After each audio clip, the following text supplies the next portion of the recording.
television. Spoon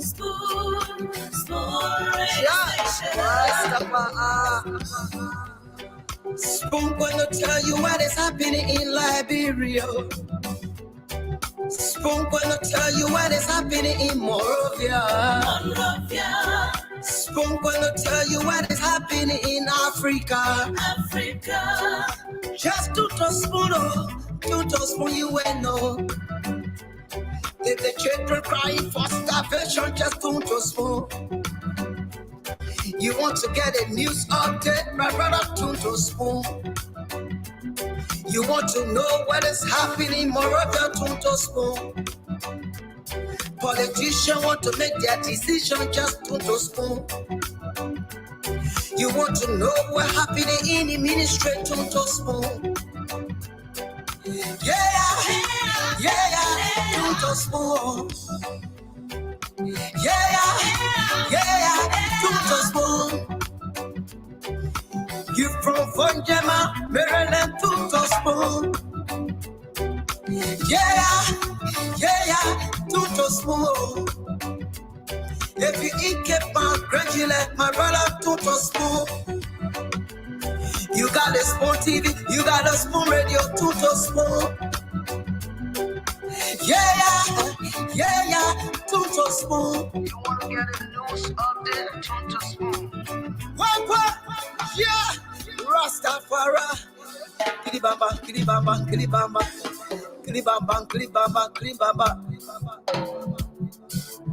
What I want? Yes, what you got today? Spoon TV. Yes, what you got today? Spoon TV. Spoon.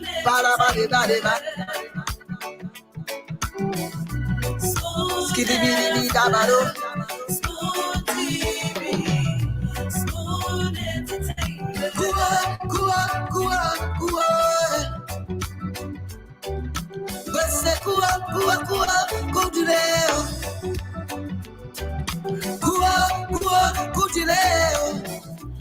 On the spoon, yes, information. Coming with the spoon, and your boy, Friday the South man. Charges on the beat. On the spoon, to get your information. On the spoon, to be part of our discussion. Spoon television. Spoon radio station. Spoon gonna tell you what is happening in Liberia. Spoon gonna tell you what is happening in Monrovia. Spoon gonna tell you what is happening in Africa. Just to spoon you will know. If the children crying for starvation, just to spoon. You want to get a news update, my brother, to spoon. You want to know what is happening in Monrovia, to spoon. Politicians want to make their decision, just to spoon. You want to know what's happening in the ministry, to spoon. Yeah, to spoon. Yeah, to spoon. You from Vonjema, Maryland, to spoon. Yeah, to spoon. If you eat keep on congratulate my brother, to spoon. You got a spoon TV, you got a spoon radio, to spoon. Yeah, to spoon. You want to get a news update, to spoon. What? Yeah, Rastafari. Kilibamba.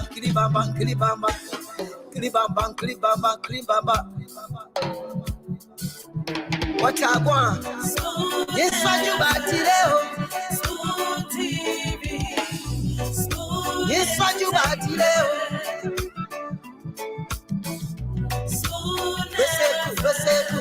Spoon TV. Ba-da-ba-de-ba-de-ba. Skiddy-biddy-bee-da-ba-do.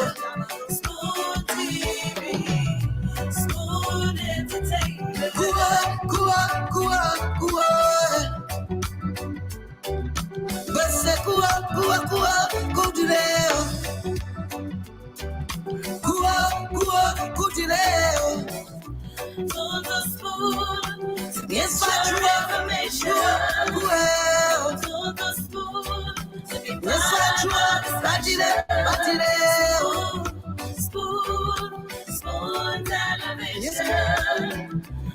It's another beautiful day in Monrovia. What a powerful way to welcome you to Liberia's premier platform. Of course, the program Spoon Talk. This is the program that breaks the news, brings the policymaker face to face on the hot seat, and they get to discuss all those issues of national concern. So this program comes up every single weekday live on Spoon 107.5 FM, Fabric 101.1 FM, Super 95.5. The program is live on Super TV Channel 10, streaming via Facebook, Spoon TV Live, Fabric TV Live, and also on the YouTube channel, Spoon Talk Live. We want to say welcome.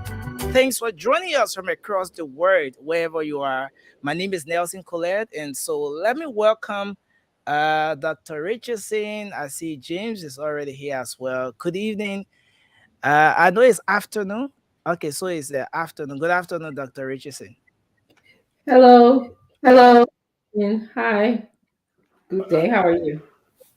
We are great. God still keeping us, and yes, we happy again to be back here. Yes, we are. Um, it's a pleasure to be here providing information to Liberians. Yeah. I'm thankful that they were able to join us today. It's always an honor, you know. I don't take we don't take what we do lightly, do we? No. Yeah. So what's going on in the country, Nelson? Oh yeah.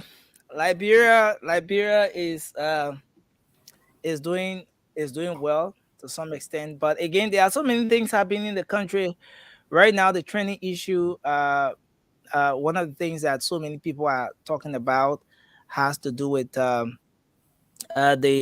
exercise for enumerators for the upcoming census, and some of the issues that are coming up. But there was a recent media engagement from the acting director general of Legis, where he says the issue will be brought under control shortly, and there will be some involvement of even the partners, and they're going to come up, um, to find a way forward. But Liberians have been raising some concerns about that. The rice issue is subsiding gradually, but again, the price remains high.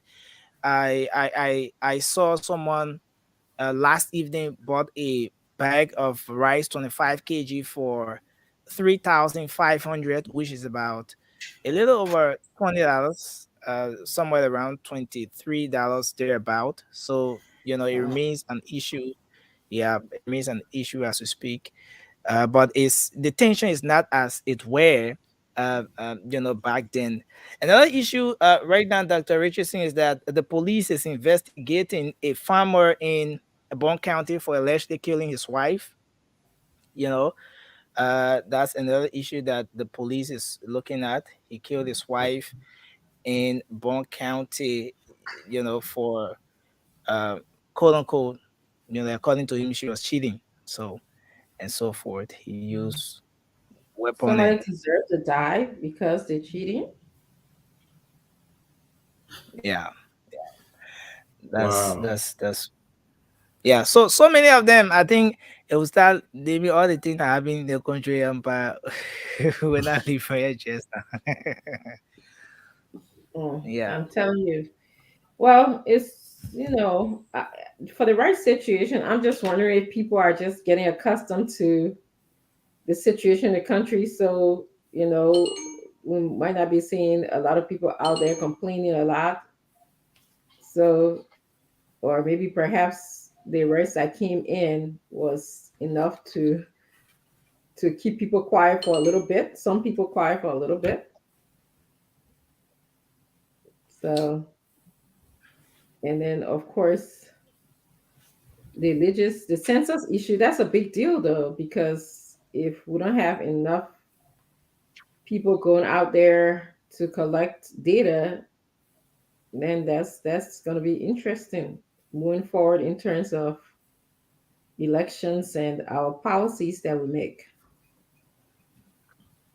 Sure. All Oh right. yeah, and it is really becoming an issue. Many folks who are working or who are supposed to work, they have been complaining a lot. Majority of them are complaining, but I'm sure you will talk about it tonight. You will go in duty to give some, some analysis about what's happening when the CEO join you.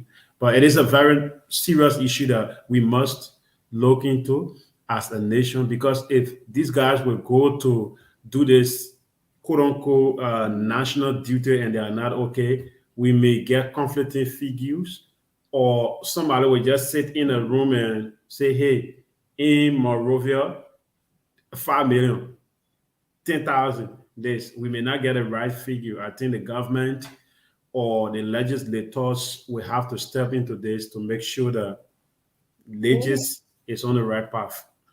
Yeah, that's an important And arm he of the government. Go ahead, yeah, Nelson.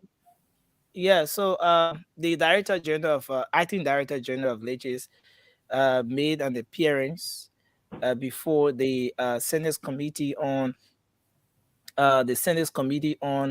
autonomous agencies, and so it was during that time that he admitted that yes, there are some irregularities and so forth. So they at Legis along with the partners are going to look at these things in the coming days. Yeah.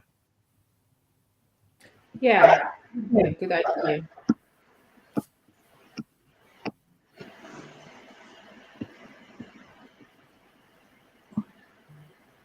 You okay, Dr. Richardson? Are you saying something?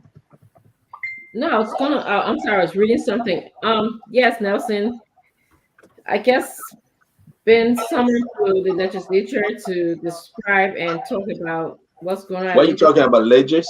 Yeah, it's a good start. Yeah, but the whole legis story, yeah. Don't get them involved. Yeah, I'm not. Hold the legis story for the big dogs. Yeah, You don't yep. want to get They the just they just code warming that's up. Nicola and good day involved in legis. They just warming up. That's it. Uh, the legis story is a serious issue that we need to discuss.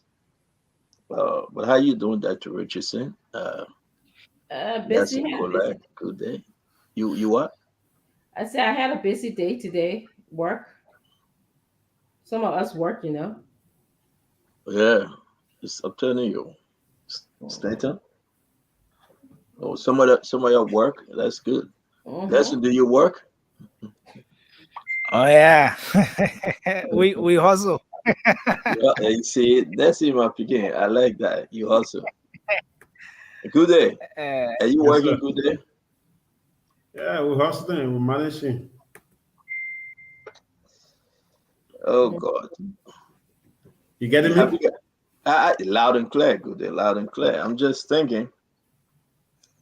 thinking all those that will come on the show tonight to start saying Wahala, Sano Kawara, Gabriel Wellpro. God is with George. That's somebody's name, but God is with George. The Kita, we are robbers. Holistic Chelsea, Isaac Magobri Nepro, and all the good people, Brian Henning, Tomwell, Daniel Buzizi, welcome back, Daniel Mapike. We want to welcome every one of you. Today we'll be having a wonderful show. Dr. Richardson, the story out there concerning Kalano's son, 28-year-old junior boy, George Calando Jr., an allegation that he shot somebody. So I want to bring George Calando that we can discuss this. He said he shot somebody. He took a gun from NSA. The allegation that the gun went off. I spoke to the junior. I spoke to the senior. They got a different, version to that story. But we'll listen. We'll hear from the father tonight. The NSA man carrying his gun. I mean, I don't know. I try to get the story. It's on the front page. Good thing running see went with that story, but George Calando saying that the story on the front page is wrong. I believe you read the story, right, Dr. Richardson? You want to talk to us? Well, what do you think, though? Well, Because this is what it said. It said Calando Jr. used unnamed NSA agent's gun to shoot a friend. And this is, I just want to, those of you that never had the time to go through the story, George Calando, you know him, he's a household name. He'll be joining us, senior. They say his son took an NSA officer gun, NSA, and he shot somebody. I have to bring the father on. This is big. May I believe some of you didn't know. Thank you for saying, Nathaniel. But I want us to listen to listen to Mr. Calando. His son is undergoing investigation, the junior. But I spoke to the junior today. Front page is running with the story. It was written by Heron Camo. The front page, Africa investigation has uncovered that the gun used in the shooting incident involving George Calando Jr., the son of popular Liberian businessman, Councillor George Bobby Calando, belongs to the ranking officer of the National Security Agency, NSA, whose identity is yet to be established. Now, if you listen to us on the radio, you got to listen to this one. George Calando get his son. They call him George Bobby Calando Jr. His son, front page is saying, his son took somebody's gun. That person was NSA officer, took the man's gun and shot somebody. But that NSA officer, they cannot identify the NSA officer. Put it up, James. So those of you watching us, I want you to put the hell out up, James. Put it up, please. They said last week, Calando Jr., George Calando Jr., shot Mohammed Kamara. Mohammed Kamara is in the hospital right now. Some people say he fighting for his life. Some people say he responded to treatment. Some people are saying he's, doing fine. Thank God for fast intervention. But to establish something, somebody shot somebody. There was a shooting. So let's just establish that. There was a shooting. And the person that got shot, his name, Mohammed Kamara. So James, put it down. I want, I understand we're gonna go over, but I just want to tell you the person that got shot, his name, James, his name is Mohammed Kamara, which caused serious injury to him. He was shot in his, I think it's a left lower abdomen, his stomach. Kamara is currently admitted at the John F. Kennedy Memorial Hospital in Monrovia undergoing medical treatment relative to front page newspaper. The man family speaking to front page. He's admitted. He's admitted. He's at the hospital. I'm going to stop here. Let me hear you, Dr. Richardson. Let me hear from you. And I'll be bringing in George Bobby Calando Sr., Councillor George Calando Sr. on the show. Dr. Richardson, what you following this the story now, though? Does it make sense? I mean, what was your takeaway? Huh. Well, I think, like you said, there's a shooting occurred. We still have to listen to all sides. We're going to listen to one side of the story tonight, so let's be mindful. There's another side of the story, and there's front page Africa investigation or write up. Um, so I really don't have an informed opinion. I'm still waiting to But hear. what you're reading from front page, you read this story. Your Mhm. takeaway just from the story. Now, I'm not saying give opinion that you are not, fully informed of the story, but from this, what was written on front page paper? It's, your takeaway is something missing here, though.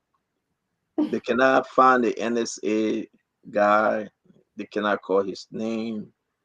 He his gun, how his gun got into another person's hand. Good You questions. know, uh, with their CC camera around where the incident took place. Who are the other people involved? Uh, have the police spoken to everyone? Uh, at the end of this story, front page Africa, they're saying that when contacted, meanwhile, Kalando Jr. could not deny the information, but only promised to get back to our reporter.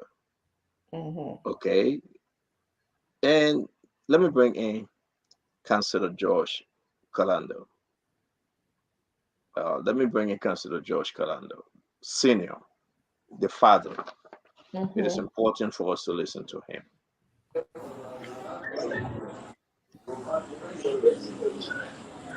Councillor Calando, George, Yeah, good evening to everyone.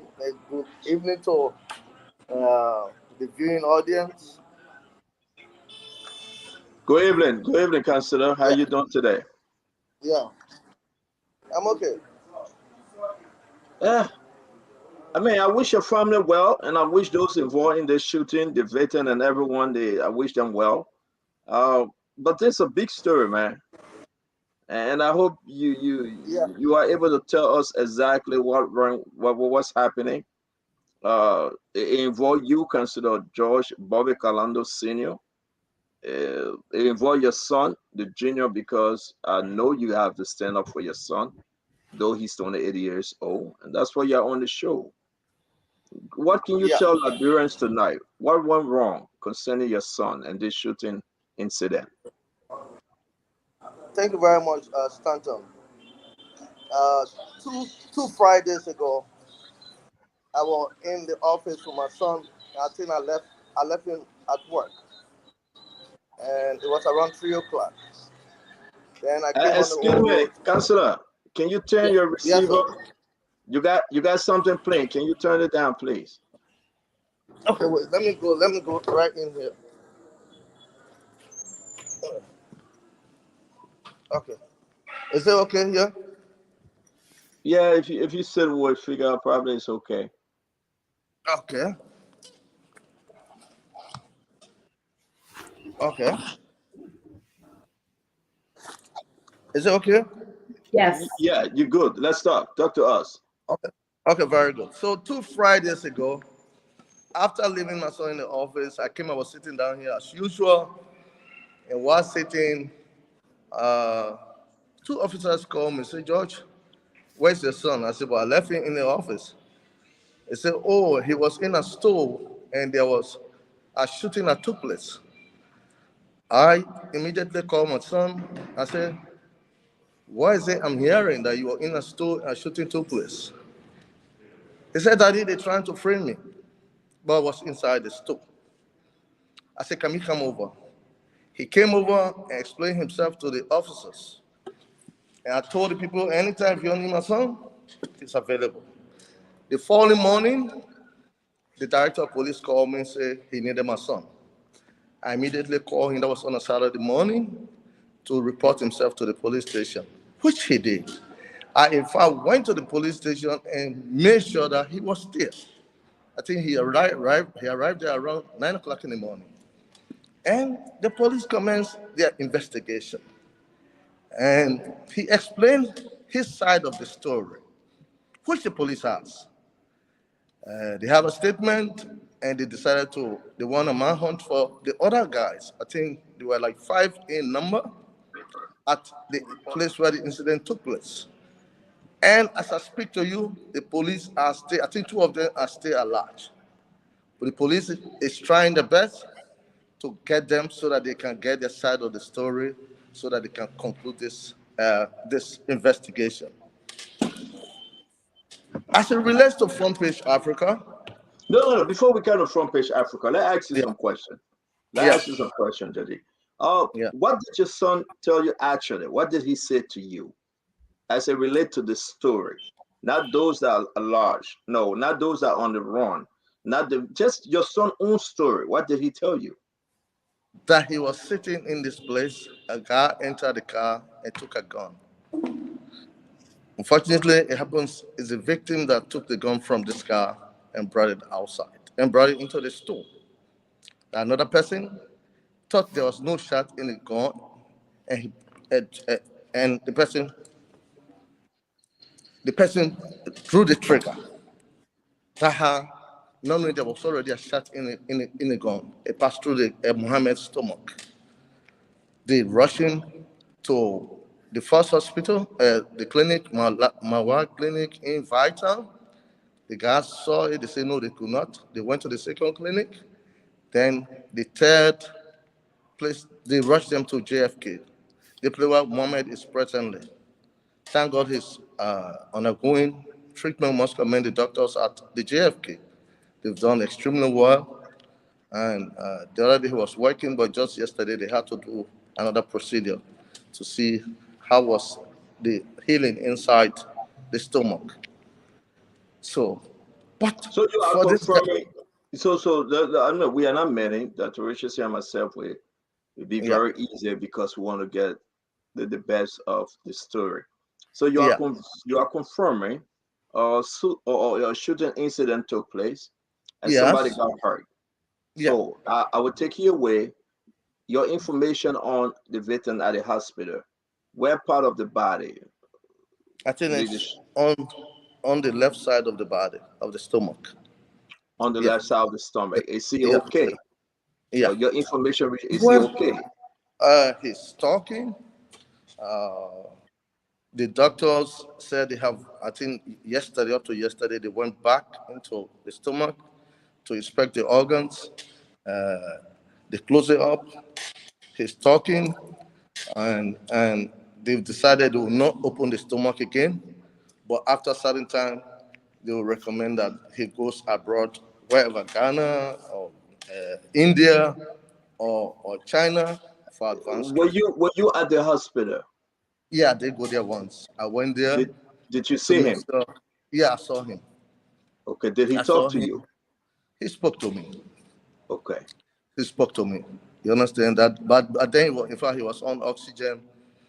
Because life is involved.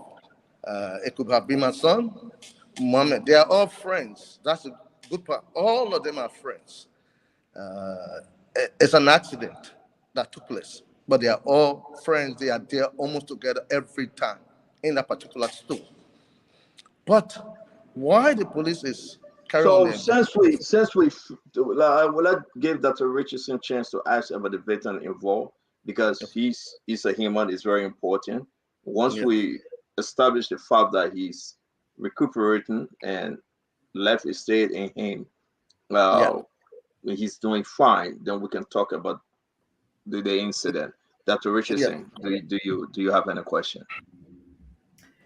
um, you said you visited the hospital, Mr. Yes, Calando, yes, Doc.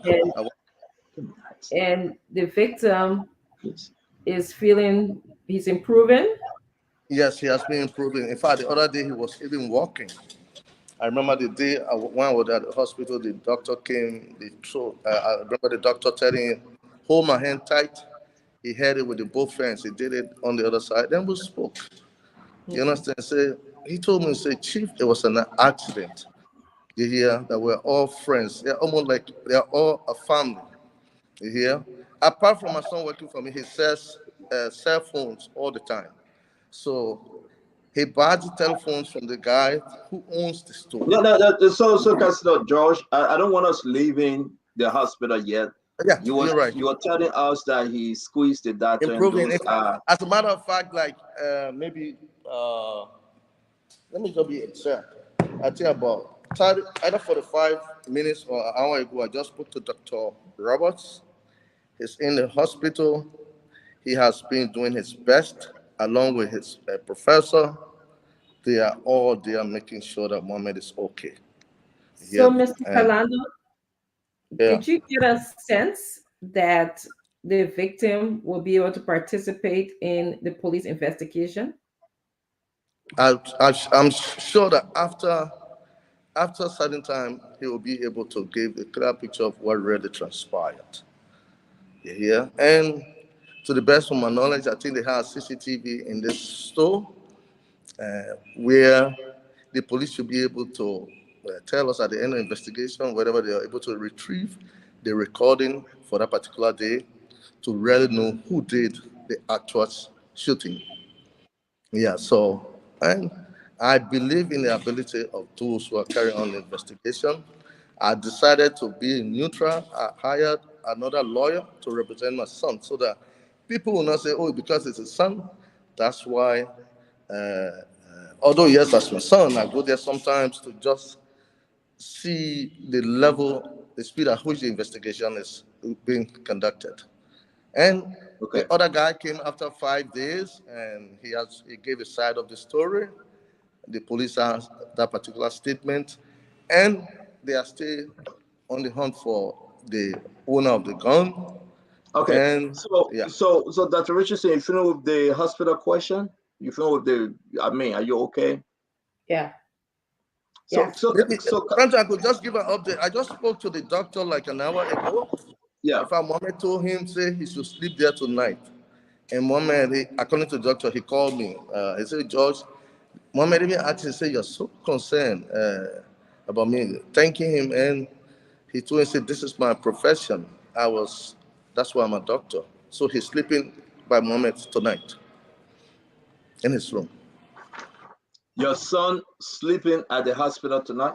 No, no, no, no. The doctor, one Okay. Dr. Roberts that calls me and gives me information every in the morning, the afternoon, in the evening.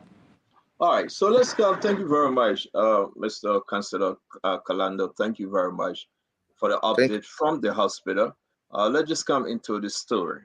Again, for the sake of our audience that just joining us, I'm asking you what you. Yeah. really happened. What did your son tell you? I think I did explain earlier what he really explained that yes, they were all in the store. The victim, he brought the gun from this car. Then he entered into the place. Another person took the gun thinking there was no shot on it. That's how they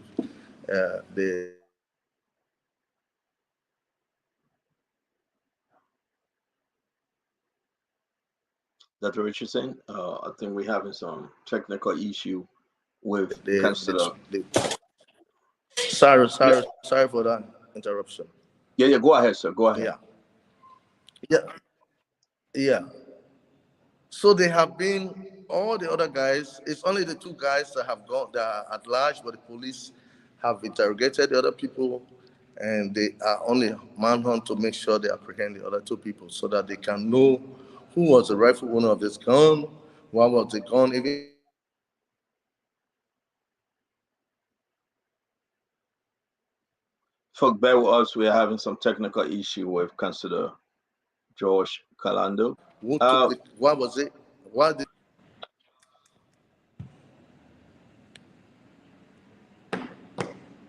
are you with us, Sorry, Councillor sorry George? about that interruption. Okay. Yeah, we listened to you. You were explaining something.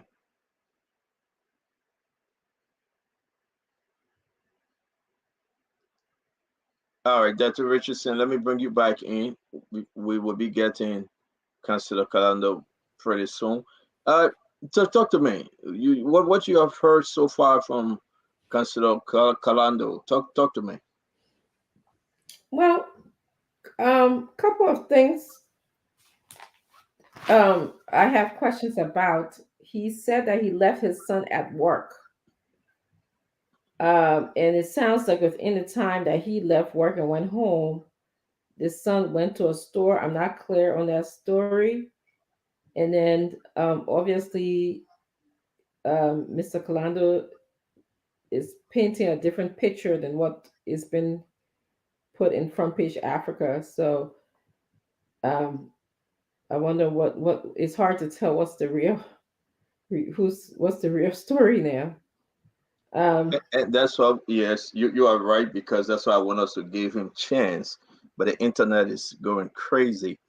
What you're saying, Dr. Richardson, is 100%. If you read Front Page Africa, and I want to ask Councilor Galando why Front Page wrote the story this way, but I think he's in the back. Let me bring him back on. Councilor George, are you with us?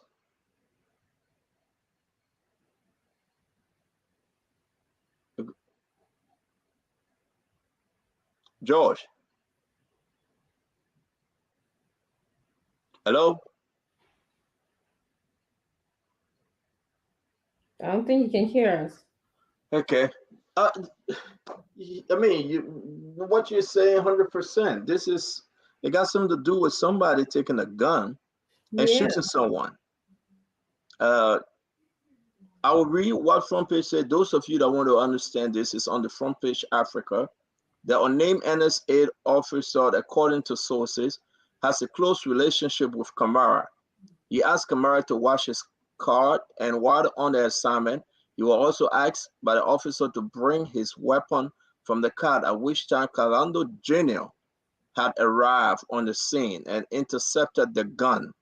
Witness said Calando Jr. was heard telling Kamara he had a similar gun. So Front Page is saying that folks that are on the scene, Calando Jr. saying, I got gun myself. I have gun.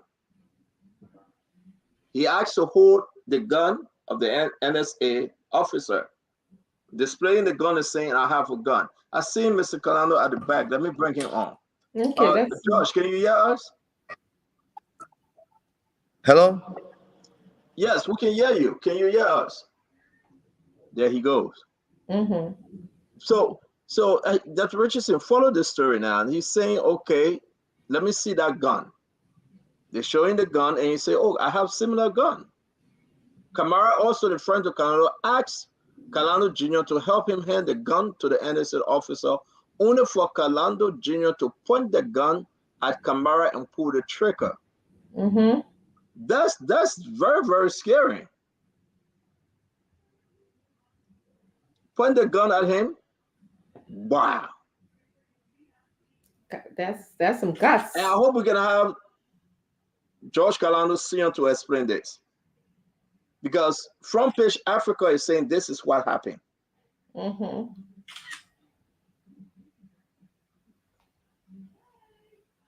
Are you frozen? Then Front Page Africa said Calando Jr. is on the run.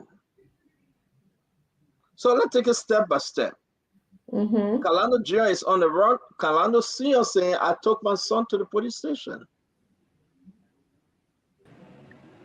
Councilor George Calando, are you hearing us?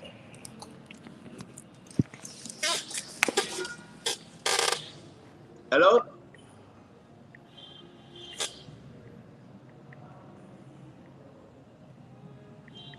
Hello? Hello? I'm hearing you.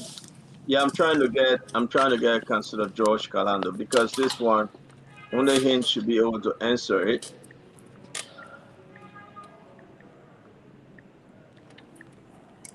Only him should be able to answer it. He gone again. You want us to call him? It'd probably be better for him to call in and have this conversation because he has this problem all the time when The he's internet problem, right? from his site.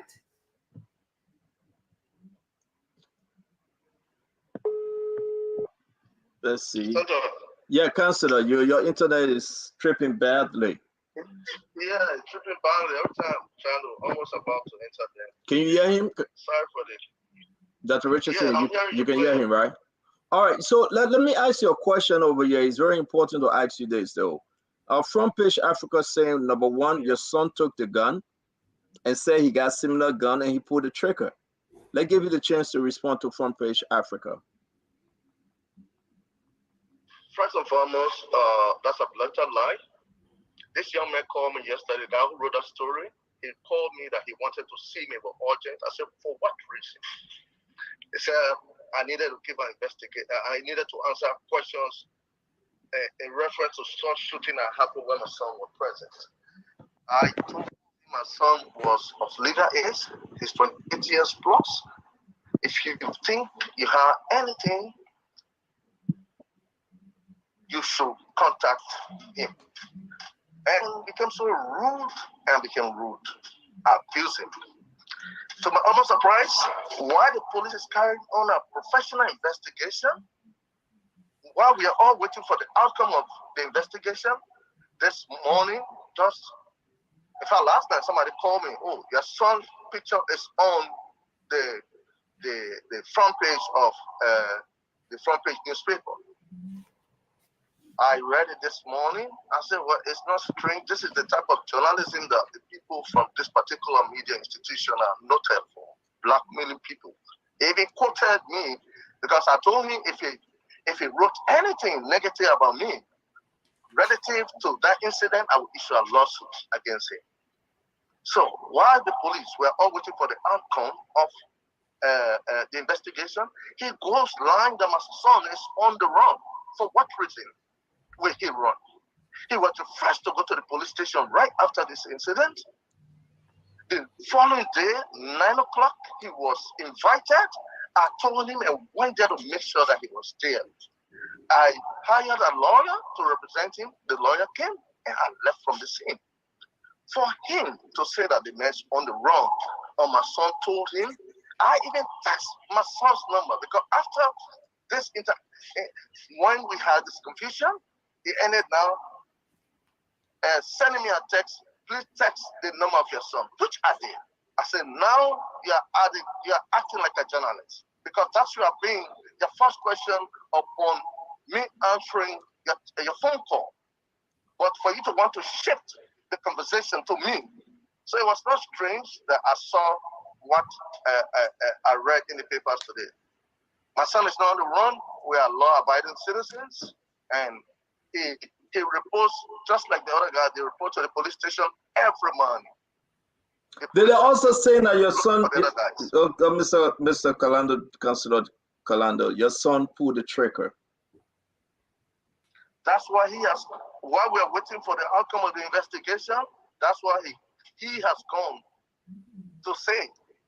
He's not even concerned about who are the other people in the place, what transpired. Instead of even going to the police to get did your son? So did your son explain to you whether he pulled the trigger or not? Hello, I spoke to my son, father like son, lawyer like son. He said he did not pull the trigger. Says not him. Say Dad. I sat my son down that hey, I'm your father. I'm a lawyer. Tell me the truth. The last thing you can do is to lie to your lawyer or to lie to your father. He said he did not do it. For this guy to just conclude, Kailondo Senior. Did he tell you? Did he tell you who pulled the trigger?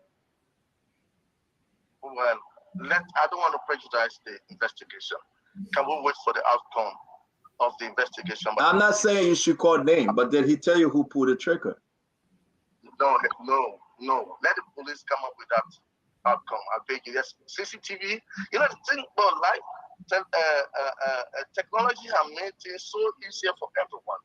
I know that they have CC cameras in the place. He said that they have CCTV in this place. Let them bring the recording of the CCTV. So I believe in our police. There are still so many professionals within the Liberia National Police. Thank you. Go ahead, Dr. Richardson, please. Mr. Calando, you said these 5 guys were friends. Am I correct?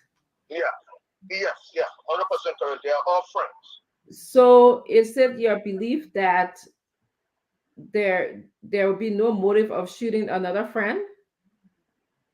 No, to tell you that somebody went with a motive to wanting to hurt or harm another person, no. I'm 100% confident that was not what transpired in this particular. It was an accident. I'm 100%. They're all friends, including the victim. He told me, says, Supi is my brother, Bryant is my brother, and Khalid is my brother. There's another guy, Tony is my. They're all friends. They meet all the time. Mm-hmm. As I told you, my son is also in the line of selling telephones. He buys telephones from them and sells them. Mm-hmm. And it is your understanding that Front Page Africa is trying to blackmail you. That's what I think I heard you say. That's it. He wanted money from me yesterday. That was the motive for which he made the call. We had some interaction. In fact, I abused him. I said, why do you want to add me to this? Why? Why do you want to add me? And you saw what he did. Even in his reporting, he also wrote about me. But it's not strange. They've done this to me so many times. This particular newspaper, in fact, there was a time because myself own a newspaper. I do not believe in surviving by blackmailing. That's why I ended up pausing the production of my newspaper for some time, because people wake up and just write all type of things because they want to extract money from people. I've decided to be quiet, to lay low. But when they say trouble, you never know trouble until trouble troubles you. You sit and trouble comes. I went even down there when I have left him at the office. We have very good sales out there. It's only God. You don't ask. Do you have another question? No, your comment about you decided to lay low. Can you expand and elaborate on that comment for us a little bit? I was involved in politics, and I know the impact, how my businesses got affected when we lost the election. Based upon that, I have decided I want my children, my siblings, to live within the law. Live within the law. I do not want to even go to answer any questions as it relates to anything that has to do against the law. I have warned my children. That's why I make sure they go to church with me every Sunday. That's what myself preach. You hear? We want to live within the law. We want to be peaceful citizens. So again, I should inform you that we're trying to get the reporter and some other folks that were at the scene that we can discuss this, Councilor Calando. It will be important. I will be calling one of them from the phone by way of the phone line, because this involves your son. Is there any way you can try to come back on? I need to call this reporter. He's calling me. Is there any way you can try to come back on by way of the online video place? Let's do that. Let me call this young man. Because Dr. Peabody, thanks for joining us, Chairman Ben. This is about George Calando, Councilor Calando's son, the George Calando Jr. But somebody that were involved in this thing that know more to the story. Let me bring him on.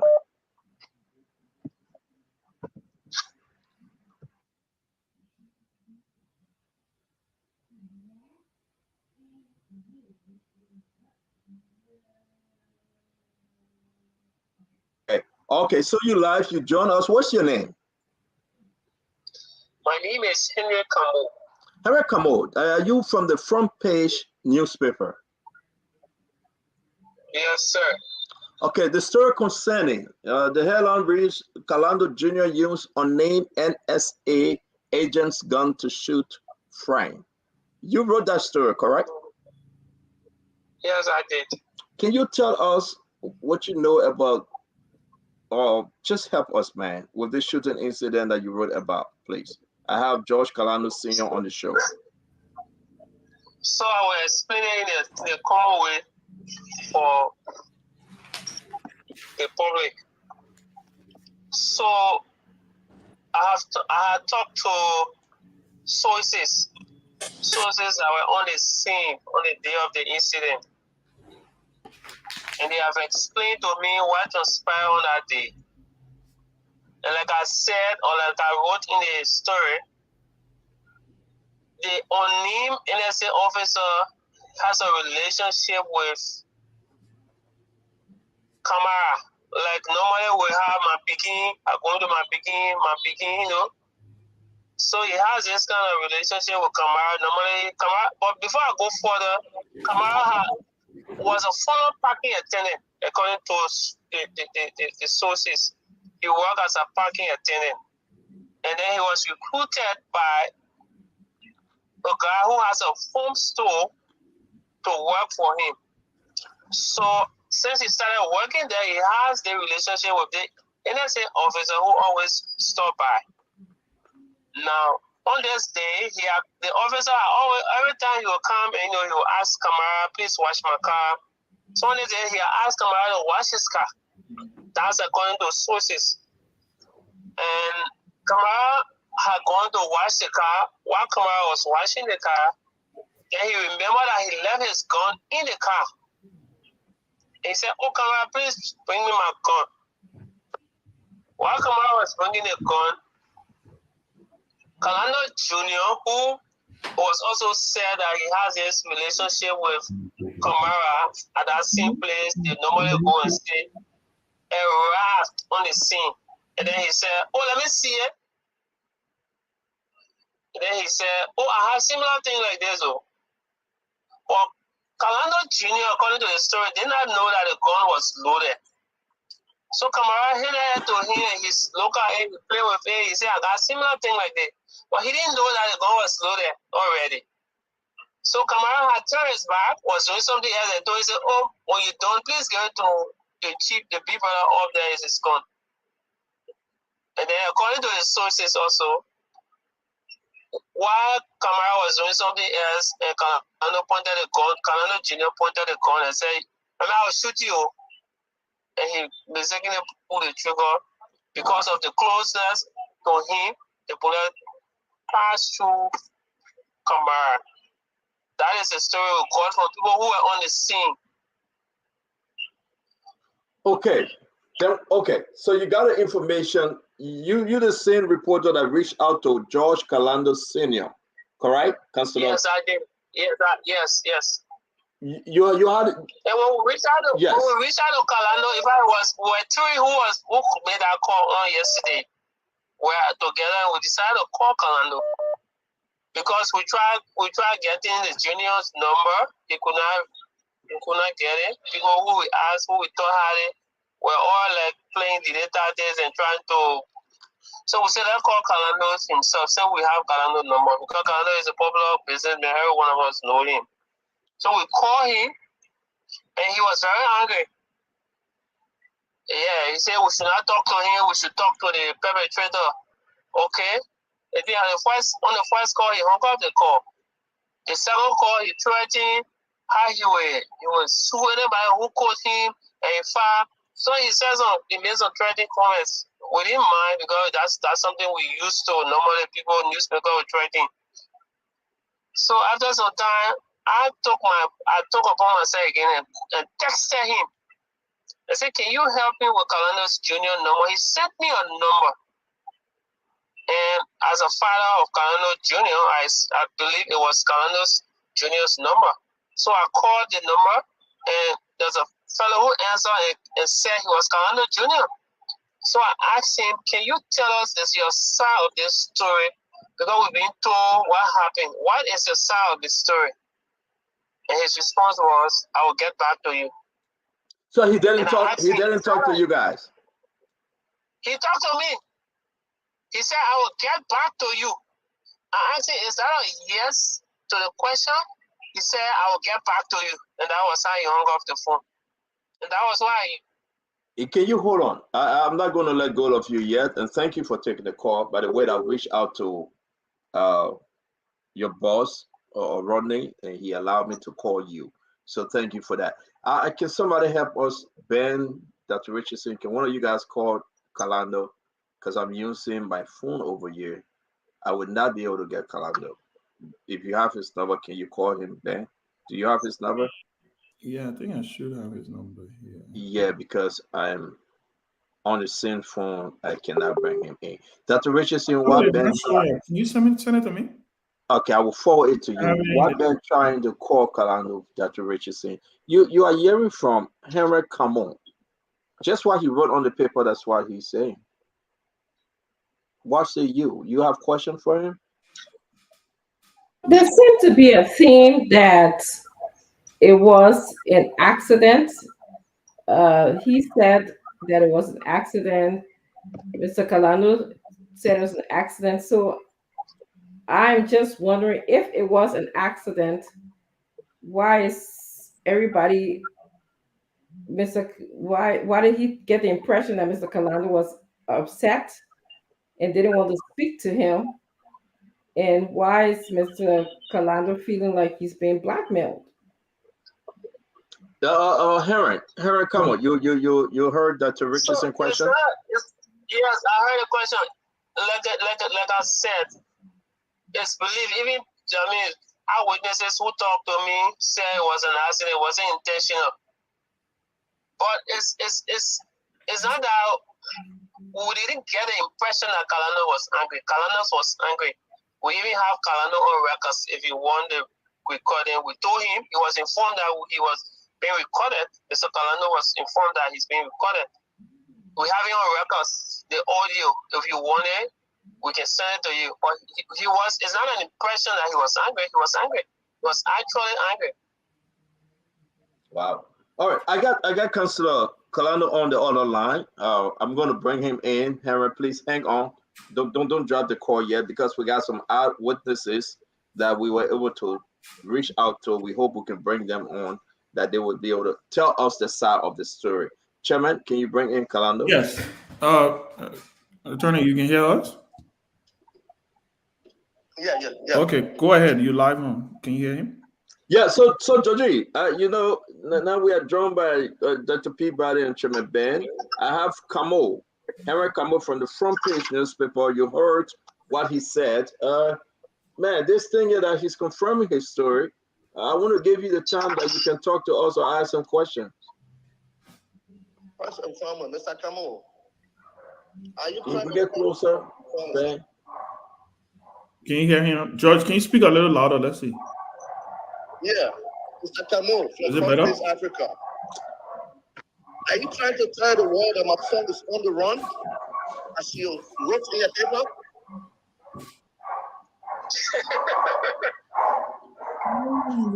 Mr. Kalano, for the fact that hello. All right, go ahead. Go ahead. Hello. Yes. So, Mr. Kalando, I will answer your question in this way. Since the incident, as a journalist, I've been follow up to the police. I've been follow up with the police. Sources in the police have told me that there have not been an arrest made. Your son is nowhere to be seen, and we try to get his number. Everything I wrote in that paper was quoting sources who are privileged with the information about the incident. I didn't just get out. I had no intention, nothing personal against you or your son. I don't know your son. I mean, I've had no interactions with him, but I was quoting sources. So all of the people I've talked to say your son has not been arrested. We didn't know his whereabouts. And when your whereabouts is unknown, especially after you've been accused of a crime, you want to run. It's presumed that you want to run. Do you hear him, George? Well, I can inform the world that my son has never been on the run. After the incident, from that, in fact, he was the first to go to the police station upon the orders of the director of police. And since then, he has been cooperating with the police in the investigation. He goes there every day. So I just want to lay that to rest, that you are lying, you've lied to the world, you lied to the public, and my son is on the run. The second question I have for you, were you not trying to extort money from me yesterday? And you realize that you're not going to get money from me? What? What? Were you not coming for me yesterday? Stop it. For me, I will stop money from you. I'm sorry you're mistaking somebody else for me. I will never do that. The only communication we had was through a text message, if you can confirm that on this public video. It was through a text which you responded to by sending the number to me. And that was the communication we had. How then can you see I wanted to start money for you? I asked you for your son number, you sent it to me, a number believed to be that of your son. And I called him. I have a recording of your son's interview. The man who you said was your son. I called him and All right, can you, Kalano, can you hear him? Yes, I'm hearing you. Okay, Henry, Kalano has another question for you. Go ahead. I'm here to answer them. You guys get no money from me. Was it not I mean, after that? we can't hear him. It's really sad. You should have done was to inquire about the telephone number of my son and you speak to him. Was it not after the exchanges between you and myself that you end up sending me the text for me to send my son's number to you?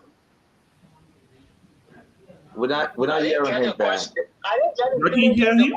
No, it's like he far away from the phone. We're not hearing him. Okay, hold on. Yeah, please repeat the question. All right, can you repeat the question, Kalano? He said he didn't hear you. There are two questions. Is it not a fact that you tried to interrogate me for this event? How would I interrogate you, Mr. Kalano? Okay, so let's do this. Which is that to me? So let's do this, Chairman. Let's hang up on Kalano. The studio will call him. Okay. The studio will call him. I think I need to call. Yeah, the studio will call him because seriously, yeah. So we want to say, hold on 1 minute, Harry Kamo, please. Thank you for joining us, but be patient. Dr. Peabody, man, you're hearing this thing. You read this story on front page. Kalano Jr., let's say he pulled a trigger. I'm getting another information that there was a reason why the NSA officer took the gun over there. He was taking it there to sell the gun, if it is true. But I want us to talk to me, Dr. Peabody. I mean, what do you make of this? Why we try to connect with Kalano? Well, I know this is very sad. You got a young person who has been injured, and you got another father who's concerned about his son. But this is a sad situation, and I think in the first place, Colonel Jr. or Colonel's son shouldn't have come closer to that gun. The officer need to be also held liable and also need to be charged, because why would you be that irresponsible and giving your gun to somebody who's not an officer, who's not part of your team? Why would you even knowing that that's a very sensitive weapon and you give it to somebody? Now, I mean, it's sad. I think there should be more done to investigate both of them. I mean, at this time, I think I'm more concerned about the person that got wounded and it is going through that pain right now. But I think the police need to do more in bringing both the Kalano Jr. and the officer to question them more. But we need to dig deeper. Chairman? Yeah. So for me, I think I think there's a theme here that it was an accident.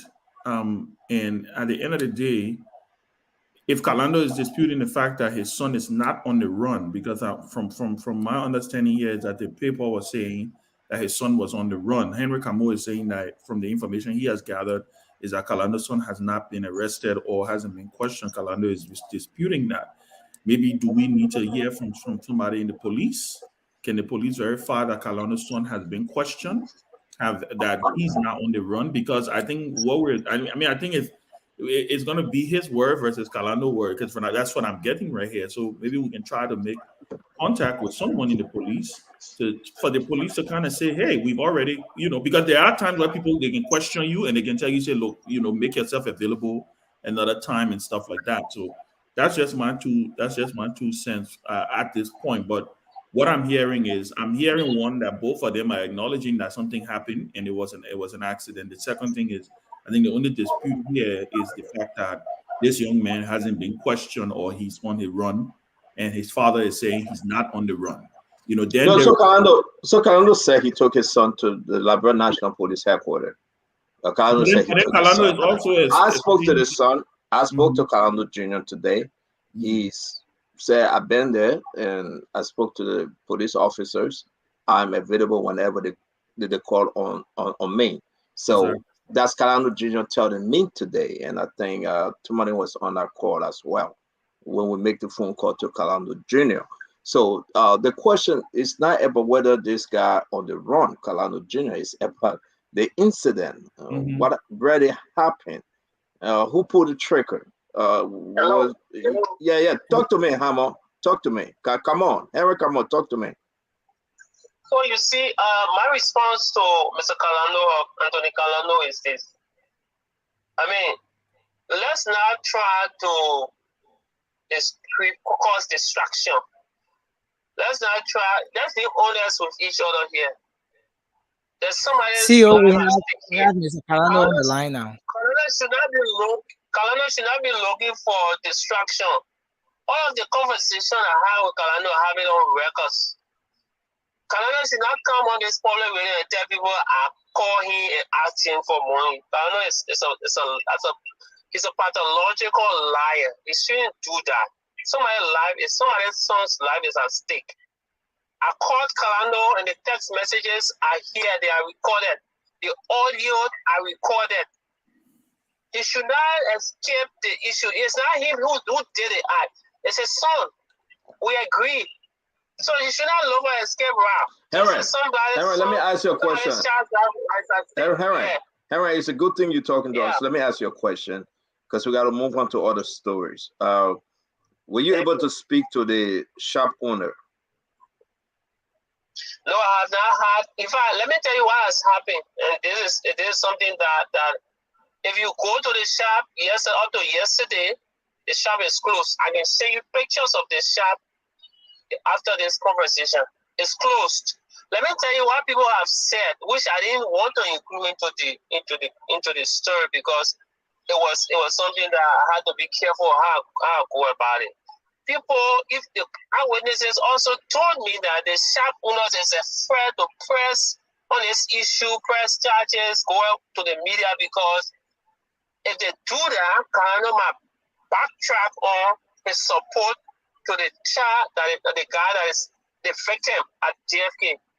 They are hoping that Calando will shoulder the responsibility. Calando Senior will shoulder the responsibility. So no need to push and go about publicly with this. It's better that they keep quiet and see that their interest is that the guy come true. So they don't want to. I was saying pictures of the shop, it's closed. Except today they opened it, but up to yesterday it was closed.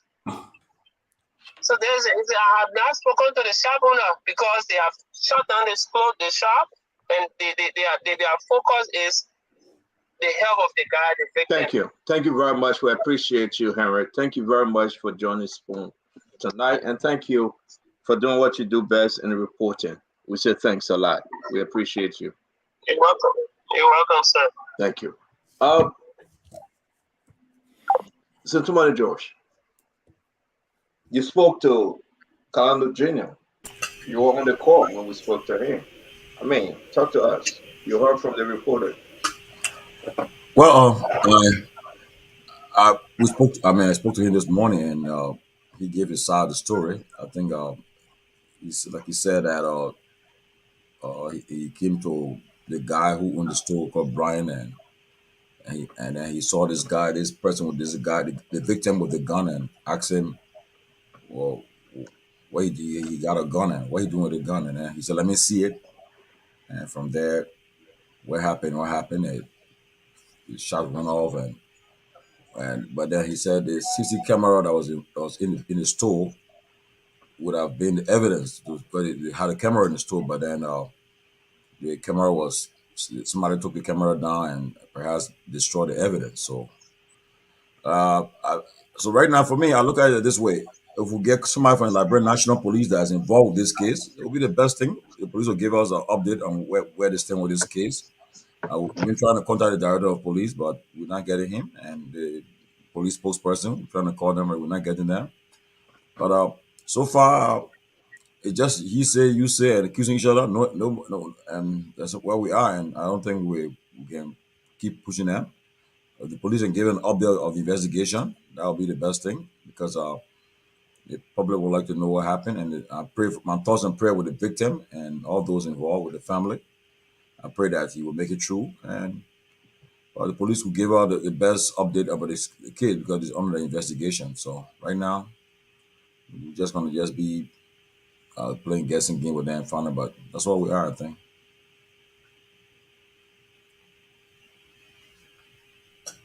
You muted. We will put up the picture. We're going to put a picture of the shop owner up. We're trying to reach out to him that we can hear his side of the story. But again, thank God the young man that got shot, he's doing pretty well according to Calando. Nelson, do we still have Calando on the phone? Yeah, I'm still here. Yes, yeah, yeah. Yes. So Calando, can we got to move on? You got anything else to say? Yeah, I just want to first of all, thank you for hosting the particular event. And one thing I know that you are all educated. Investigation and ongoing investigation comprising 5 persons. A young man who calls himself a journalist decides to extort money from the father because he realized that not a dime he could get out of him. He comes to a headline. Why the police are carrying on a professional investigation? While we are awaiting the outcome of the investigation, he comes out, Kalonzo Jr. pulls the trigger. This is the type of journalists we have in this country. And this is the first time he has been writing all type of stories about me. He has done it on numerous occasions. But you cannot bring it down, I can tell you that. I feel for the victims. I'm a humanitarian. You understand? I've helped so many people. We are all in prayers. We are thankful to God that one man is alive, one man is recovering. But for this young guy to come with 6 headlines today, when 5 persons were in a store and I figured that food, then come, making like you are the judge. You already heard my song. In the court of public opinion, you have all type of people saying all type of negative things about me. I think the worst crime in our country is for you to be successful. So when people see that you have not gone down, while you beg and gossip about you, you continue to be a threat in our country. And let God help all of us. We need to change All right. our ways. So, Councilor Calanda, we need to ask you just one last question, please. The question I'm asking you: do you think your son own any gun? 1, 2, 3. Does he have firearm? My son is so quiet. Since I've born and victim, the first time that he has gotten involved in a case of this nature. The first time I ever had a bomb car for his girlfriend, but real major thing, it is sad. We train our children. We make sure they went to church every day. We have the fear of God, you know. That's why the number says they all come. But the good God was there, the truth will come out. Why were they on the run? Why my son already at the police station for 5 days? Why were they on the run? It appears that they did not do nothing wrong. That's the simple question of everybody. We skip each other so much. Well, thank you very much. Thank you. Thank you very much. Guys, I think we have to move on, but this is the shop owner. That's the shop owner. We try to make contact with him just to figure out exactly his side of the story. We hope we can reach out to him. We have tried, and we hope he can return our call. Again, we want to say that we have to move on. Folks, you heard from both the reporter and Calando Senior. We'll be moving to other story. Thank you very much, guys. You guys have anything to say before we move on? Dr. Richardson, Chairman Ben, Peabody, Central Money. Well, go ahead. Go ahead. I just wish the victim speedy recovery, um, and hopefully he'll be able to provide his side of the story to the best that he can in due time. Thank you, Timothy. Yeah, there are a lot of missing pieces to this puzzle, and so I pray and hope that our guys on the ground, our journalists, can go at the police station and tomorrow and maybe sound somebody to see what they can find out, dig deeper in this case, and get some updates from the police because that's a case of involving someone's a child or so they can find out more and get an update. And I pray, like the talks with I'm happy that the person is still, the victim is alive, and I pray that the person will come true and that will get the bottom of this case so that they can just make sure that such a thing don't occur. You know, people playing with gun. Gun is not like a toy. Let me see it. It's not something that you play with. You know, you and I know in this country, it's illegal to have gun if you don't have permit to carry the gun. You know, and so, but to have people play with a gun, I mean, see it is not something to play with, and anything can happen. You know, and so I just pray and hope that our guys will dig deeper and we'll get some update from this case by tomorrow. So Uh, Ben Peabody. Yeah, I really hope that the police will investigate. I mean, I won't get into the legal part, but if this young man admitted that he asked somebody for a gun and he was playing with it and accidentally shot somebody, then he needs to be investigated. I know it's a difficult thing for the parents, the son, having to, but I think he needs to be investigated to the fullest because we had another kid one time taking gun to school in Liberia that killed Dr. Utman, Ireland's son, daughter. A young girl died when that kid took that gun. So I will hope that the both of them be investigated to the fullest because you got a young man now who was injured and who was fighting for his life, and this kind of this thing shouldn't be happening. I think the police need to do more. I don't know after what the level of investigation or whether some any arrests were made or any bond was stood, but it seemed like this kid went to the place with his dad let him go negotiate it or what they did and let him go home. But I think the police need to do more here. They need to dig deeper, and those liable should be held responsible by the law. But I think it's very sad, very sad for our country, especially for a top officer to do that. Thank you. Thank you very much, Dr. Peabody. Chairman. Yeah, I share feeling, the same sentiment that's across the board.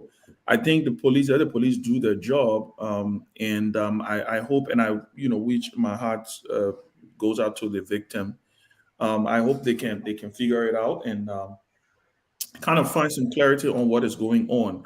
I do understand where Kalando is a little frustrated where he's coming from because he feels that he's been or his name has been, dragged through the mud. But the only thing I will ask is that he just cooperate with the police. Him, his son, the family, they have to cooperate with the police and then take it and let the chips fall where they may be.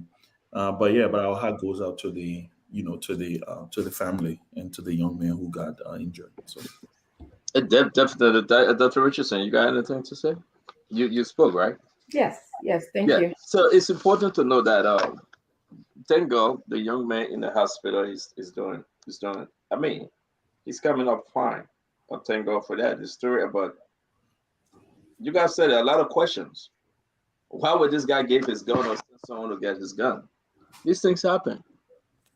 These things happen. But we wish that the police do what they have to do, man. This is crazy. Let's just move on and talk about the Mano Railroad Union. And St. Thomas and George brought this to my attention today. It's on the front page newspaper, Medina. We said, oh, front page carrying this thing said Mano Railroad Union Secretary General reported reneging to turn over to President Weah new appointee.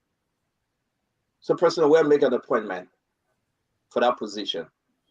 And Madam Medina, we said, they are saying that she's saying no, not yet. It's not in line with the policy of MRU. the Mono River Union. So she's kind of reached out to Samuel Toy. He's traveling. He's on his way to Europe, but he answered front page, and I believe he will address this issue when he joined us this weekend on the Spoon Talk. He promised to join us, but he said that to front page newspaper, they are working with their counterpart, making sure that everything is done for their new appointee to take their office. I just want us to brush through it real quick. Sintuani, what's going on? You place a phone call. You work out your sources. What's going on that Medina we said kind of too slow to turn over? Well, my understanding is that I think her tenure is, as the MRU Secretary General is, I think, is over. But I think her issue, I think from what I'm gathering, is that it's the procedure. It's procedural.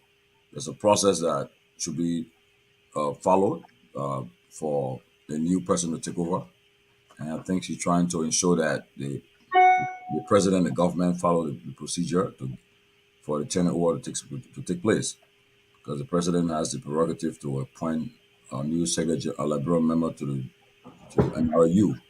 MRU, you know, is comprises of Guinea, Liberia, and Sierra Leone. So, and perhaps we want to just ensure that the proper procedure is followed, because don't forget, similar thing occurred with Sir Isaac Jackson when he was at the maritime office, where his tenure, I mean, he had not expired, but they wanted him out. So, and they ended in, I think, the court or the Supreme Court, I think, ruling his favor at the time.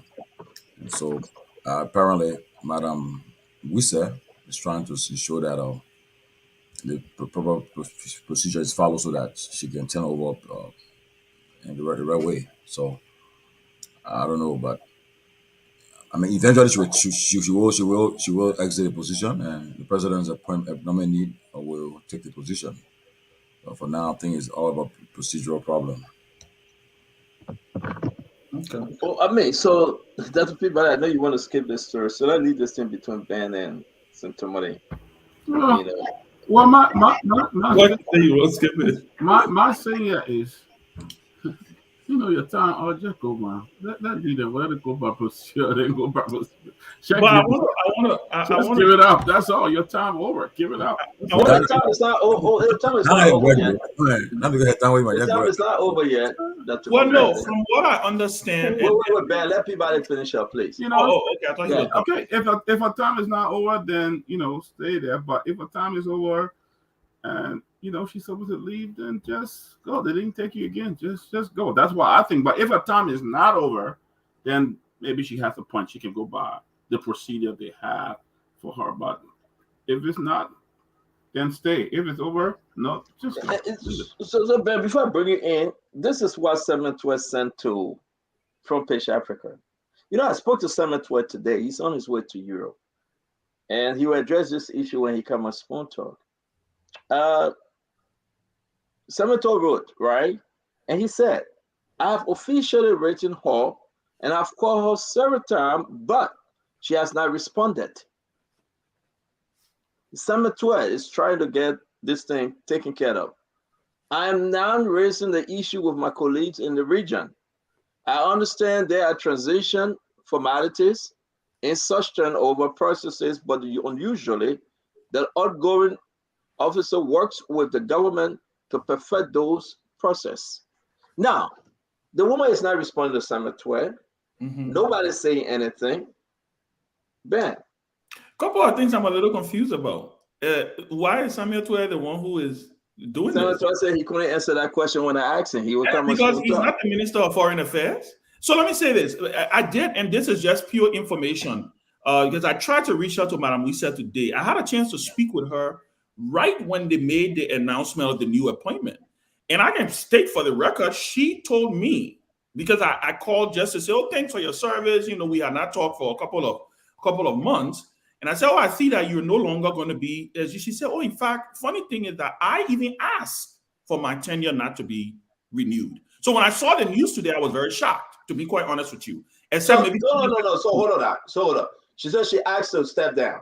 Yeah, she said she asked for her term not to Yeah, don't give it to me again. Yeah, I want. I don't want it. You know, it's almost like For don't the bring sake them of in. our audience, Chairman, for the sake of our audience, when her term's over. So again, like I said, I don't want to provide false information. I'm just speaking because I didn't go into all of that, because when we had that conversation, it was purely based on the fact that a new appointment has been made, right? And I had reached out to her. Well, they're talking something so totally different. And I said, oh, you know what? Congratulations, thank you for your service. I see you're gonna be. She said, yeah, I'm getting ready to do other things.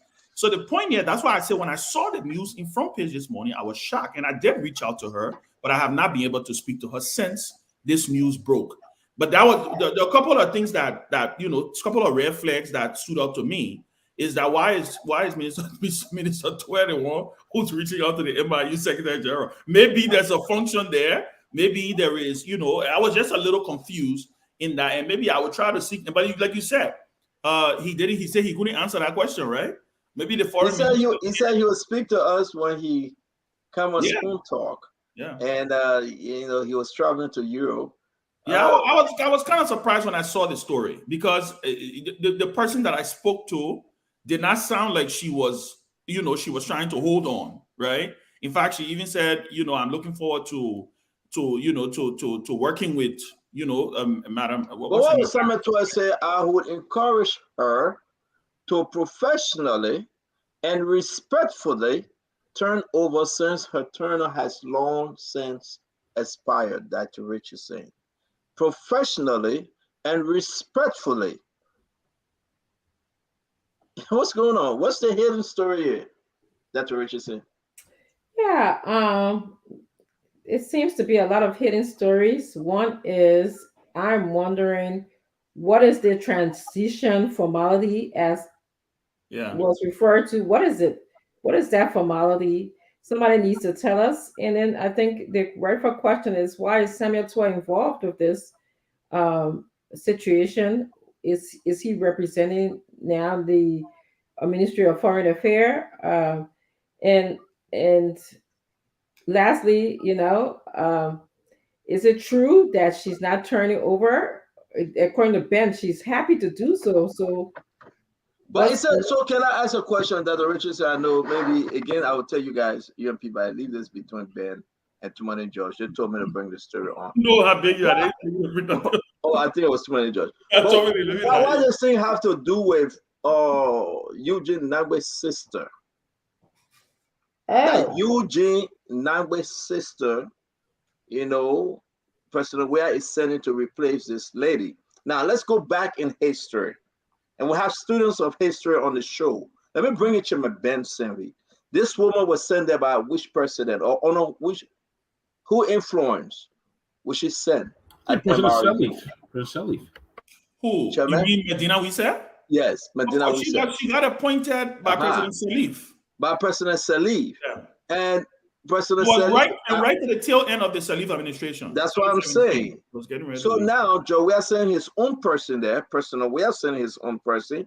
But that own person is the maritime boss, maritime commissioner, sister. Yeah. The president is sending over there. The one that was at LTA, correct? I don't think she was at LTA, but it doesn't matter. Yeah, wherever she would be. The commissioners, I believe. She was one of the commissioners. Okay, but let's just come back now. But President Weah is sending her there though.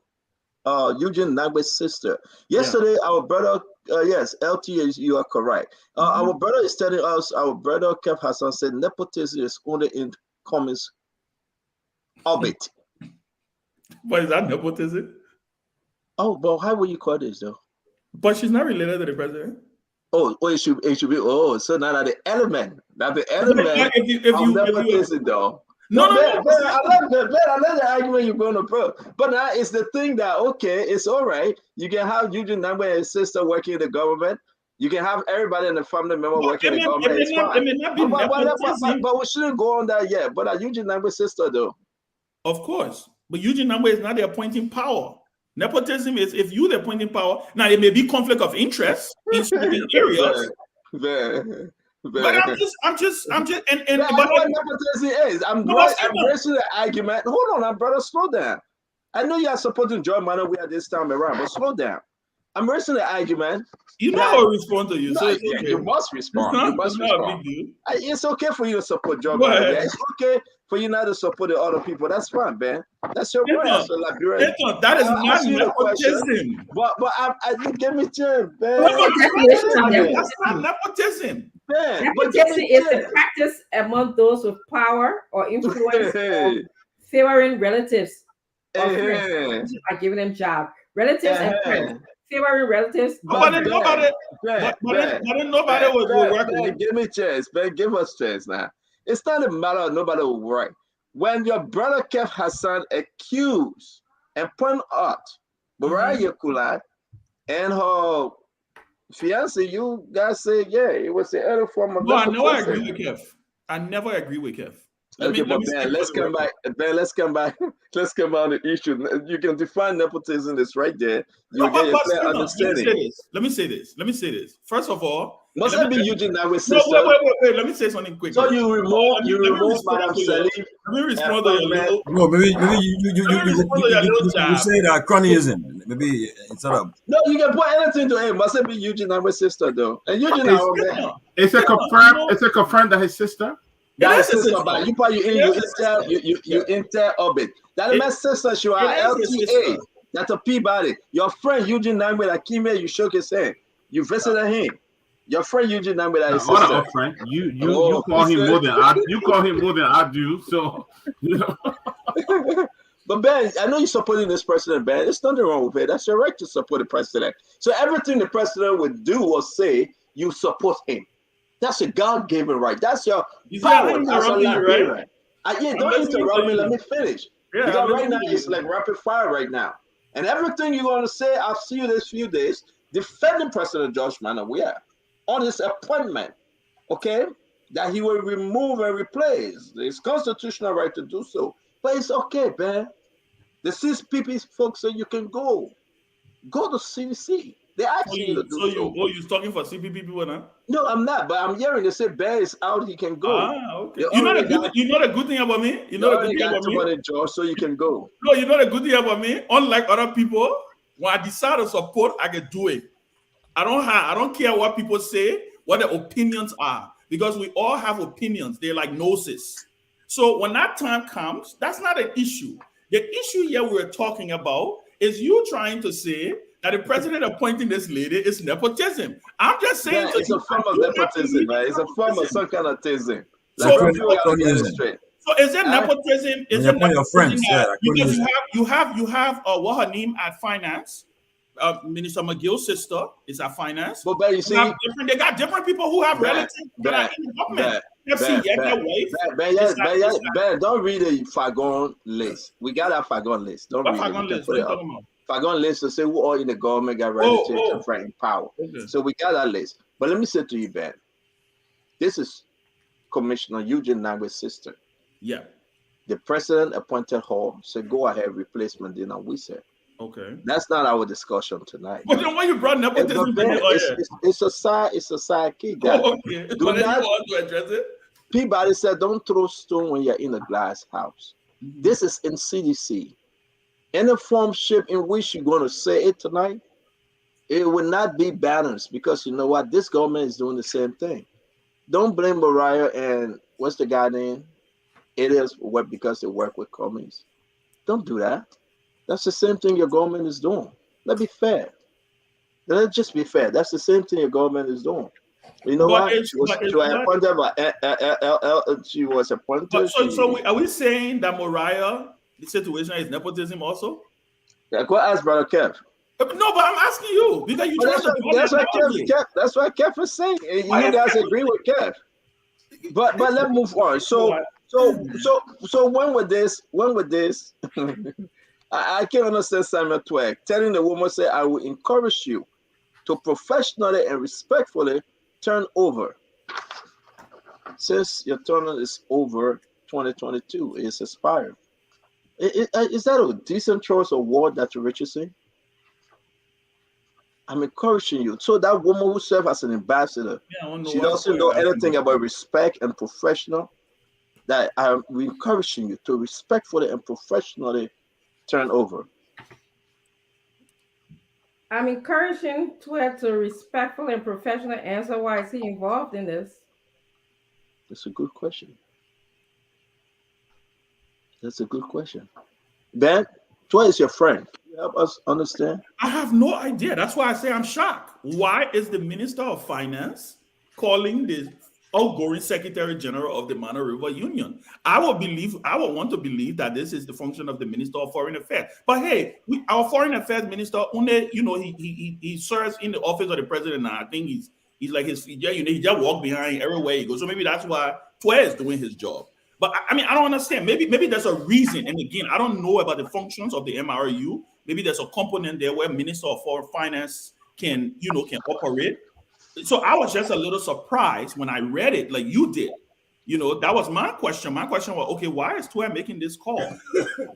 And not what's his name, Kimaya.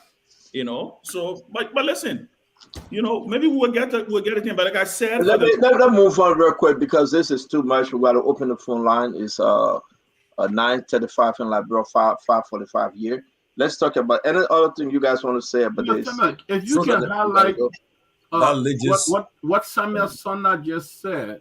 He said MRU used to function under the Ministry of Planning, not Ministry of Finance and Development Planning. So that could be some truth towards that. So then that's great so education. That could be the reason. Yeah, maybe that's the reason, because that's what I wanted to know. Yeah. Thank you very much. So can we move on to this thing? Then we'll talk about ledges. Or let's just talk about ledges. Guys, it is important that we talk about ledges. I received this recording, and maybe we'll open the phone line on ledges. It's bad out there, though. Oh, you want to say something? No, that Kev wrote something on the live feed. But Kev tapping now. You should be on the show.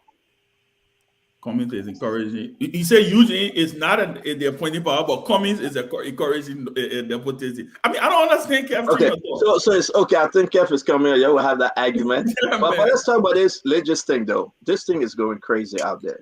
So, tomorrow, Josh, you start a conversation with Legis. Yes, since the last time we did conducted our census in Liberia was 2008, and it's against the Constitution of Liberia that when our Constitution says every 10 years you should conduct a census, national census, and we're far behind. We have violated the Constitution, and I know every year funds are appropriated for census. Our development partners and stakeholders all help to provide funding for the census. And finally, we are about to do census prior to election, which is good. So we can perhaps we have the question is whether we have new district will emerge. We don't know because that's why the census sometimes comes with. Right now we have 73 electoral districts, so we don't know whether it will be more. We don't know, but that's why it's done ever since. But today I was watching the acting director general of Legis before the Senate Committee on Public and Autonomous Bureau and Agencies, and he was being grilled about the processing, getting the enumerators. Some people are complaining that they took an exam and they're not seeing their names, and a lot of things going on. So I don't know how they're going to conduct it. He said, as far as he's concerned, all was set for October 24th. Usually the president in the past, I remember during the Dual administration, President Dual gave a nationwide address declaring the census open. I don't know so we're expecting the president to declare the census on October 24th. So right now there's a lot of confusion going on, and people are trying to find out what's the status of this training and the process to begin. So with the Senate committee was discussing it today, so we don't know how far they went, and so we're just going to keep on digging up to find out what's going on, because it is important. Way behind time, way behind time.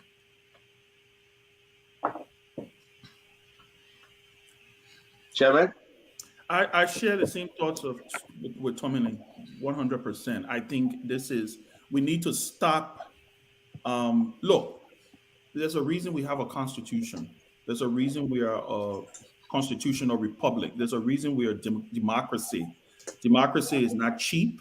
It's the same habit we have, and I want to call out this government in particular, where when you're supposed to have by-elections, we wait a couple of months in the name of no money, and we see there is a deficit. Some county or some district is not represented, and then they take forever, and then it's gotten to a point where we're so comfortable. We're so comfortable not respecting the Constitution. There's a reason these things are in place. We're supposed to do redistricting. As the population grows, that the population demands more representation. This is the form of government that we chose. If that's the reason why we do census. I think that, like Tommy said, the Constitution, it says every 10 years, and you can't wait. We can't be having these elementary excuses every single time when there is something that needs to be done. And again, this falls on the lap of the president, of the executive. If you put people in places that are supposed to execute certain responsibilities and they fall flat on those responsibilities, get rid of them. So I agree with what Tommy just said. I think all of the excuses that are flying around are elementary. I think we need to get on and have this census because it has ramification when it comes to the general elections. The population of Monserrato has grown. As it stands today, Monserrato is supposed to have a little more. There's supposed to be some expansion of more districts because the population has grown. What happens if we don't do this? We deny certain people or we deny other citizens the right to proper representation. All of these things have implication. The issue of taxation, the issue of benefits that comes to the citizenry. And this is the reason why census is very, very important. So I want to believe, I hope they can get this thing. I think they were before the Senate today. I didn't get a chance to follow it, but I hope they can get on with this census and let's get back to the things that we need to do. But it's hard time that that I think they carry out the responsibility and get this thing off the ground and running. Thank you very much, Chairman. Dr. Richardson? I tend to agree that the census is very important. It determines Liberia's trajectory in terms of representation, in terms of the population, in terms of laws that we have to make. And I also think that the lack of leadership makes it difficult for us to effect what the census is supposed to do. The lack of leadership. When you're a leader, you plan, you sit down and say, this is option B, option C, option, D, A, and then you kind of think about deadlines.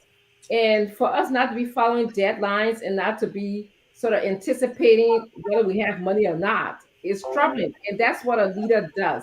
In the event that you don't have money to effect the plan that you want to carry out, for example, if you don't have money to carry out the census, conduct census, then you have to communicate. That's what a leader does. You have to communicate to the public. But I don't think it's the matter of money. I really do not think it's a matter of money. Is it a matter of misappropriation versus if it's the matter of lack of money to spend on the census? So it's leadership. Leadership is I keep on saying this every week. Leadership. There's something's going on, and Liberians need to think about this. Dr. Peabody?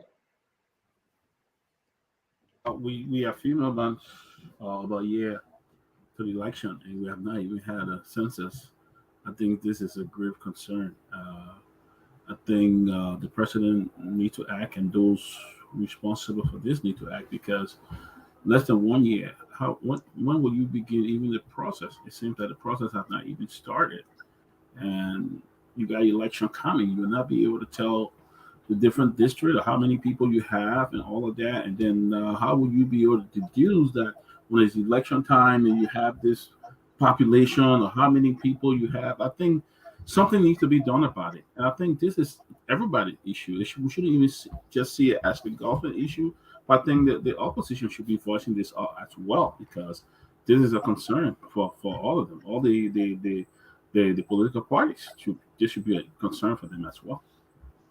So the issue. Thank you, Dr. Peabody and Dr. Richardson. The issue about this is the money and the mismanagement, the way in which folks just stealing from ledges. We had this story before. We ran on this story. A lot of people complaining about Wilmer Smith and his good friend. You know, they just chopping the money. Nobody can question them. Nobody dare to ask them anything. Alex put his life on the line. The director himself got stroke. He got sick. You know, he was thrown out of the country. These guys didn't run the show. They must have a censor. They must do it. Why? You know, and every cent that was sent, and this is, I think Senator need to answer for this. Senator need to answer for this. Senator handpicked those guys. You're muted, Chairman. He's the chair of the board, right? He's the chair of the board. You know, Senator asked them to be there, and these guys doing their own thing. Nobody can question them. Nobody dared to go close to them. Even those that were working, some foreign national, they came back, they were complaining. You know, they were complaining, and they said that, listen, we are tired of this thing. We need to go because this place is corrupt more than hell. So we're going to go back and play. James, Nelson, can you play some of the complaint from another foreigner that was trying to help Legis? You know, somebody that went there to help with the censor. Listen to his complaint. Nelson? Yeah. Can you play it? Yeah. Play it, Nelson.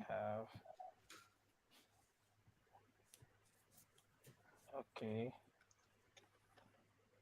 James. Yeah, right? The steering committee agreed. The steering committee agreed. Something that I've been looking for all along. But the budget gap, I've analyzed it to you. The budget gap is there is no budget right now. But a budget gap is already started. And that budget gap is they are not buying international anymore. They are buying the way Lisgis always wanted it, to buy local from waterside so that they can have kickbacks. That's what is happening now. So for the purchases of these things not to happen from Copenhagen in Sweden, which UNFP had worked so hard to do, the money is coming from the World Bank. For the first time, the World Bank money is being used by UNFPA, CTA, that's me.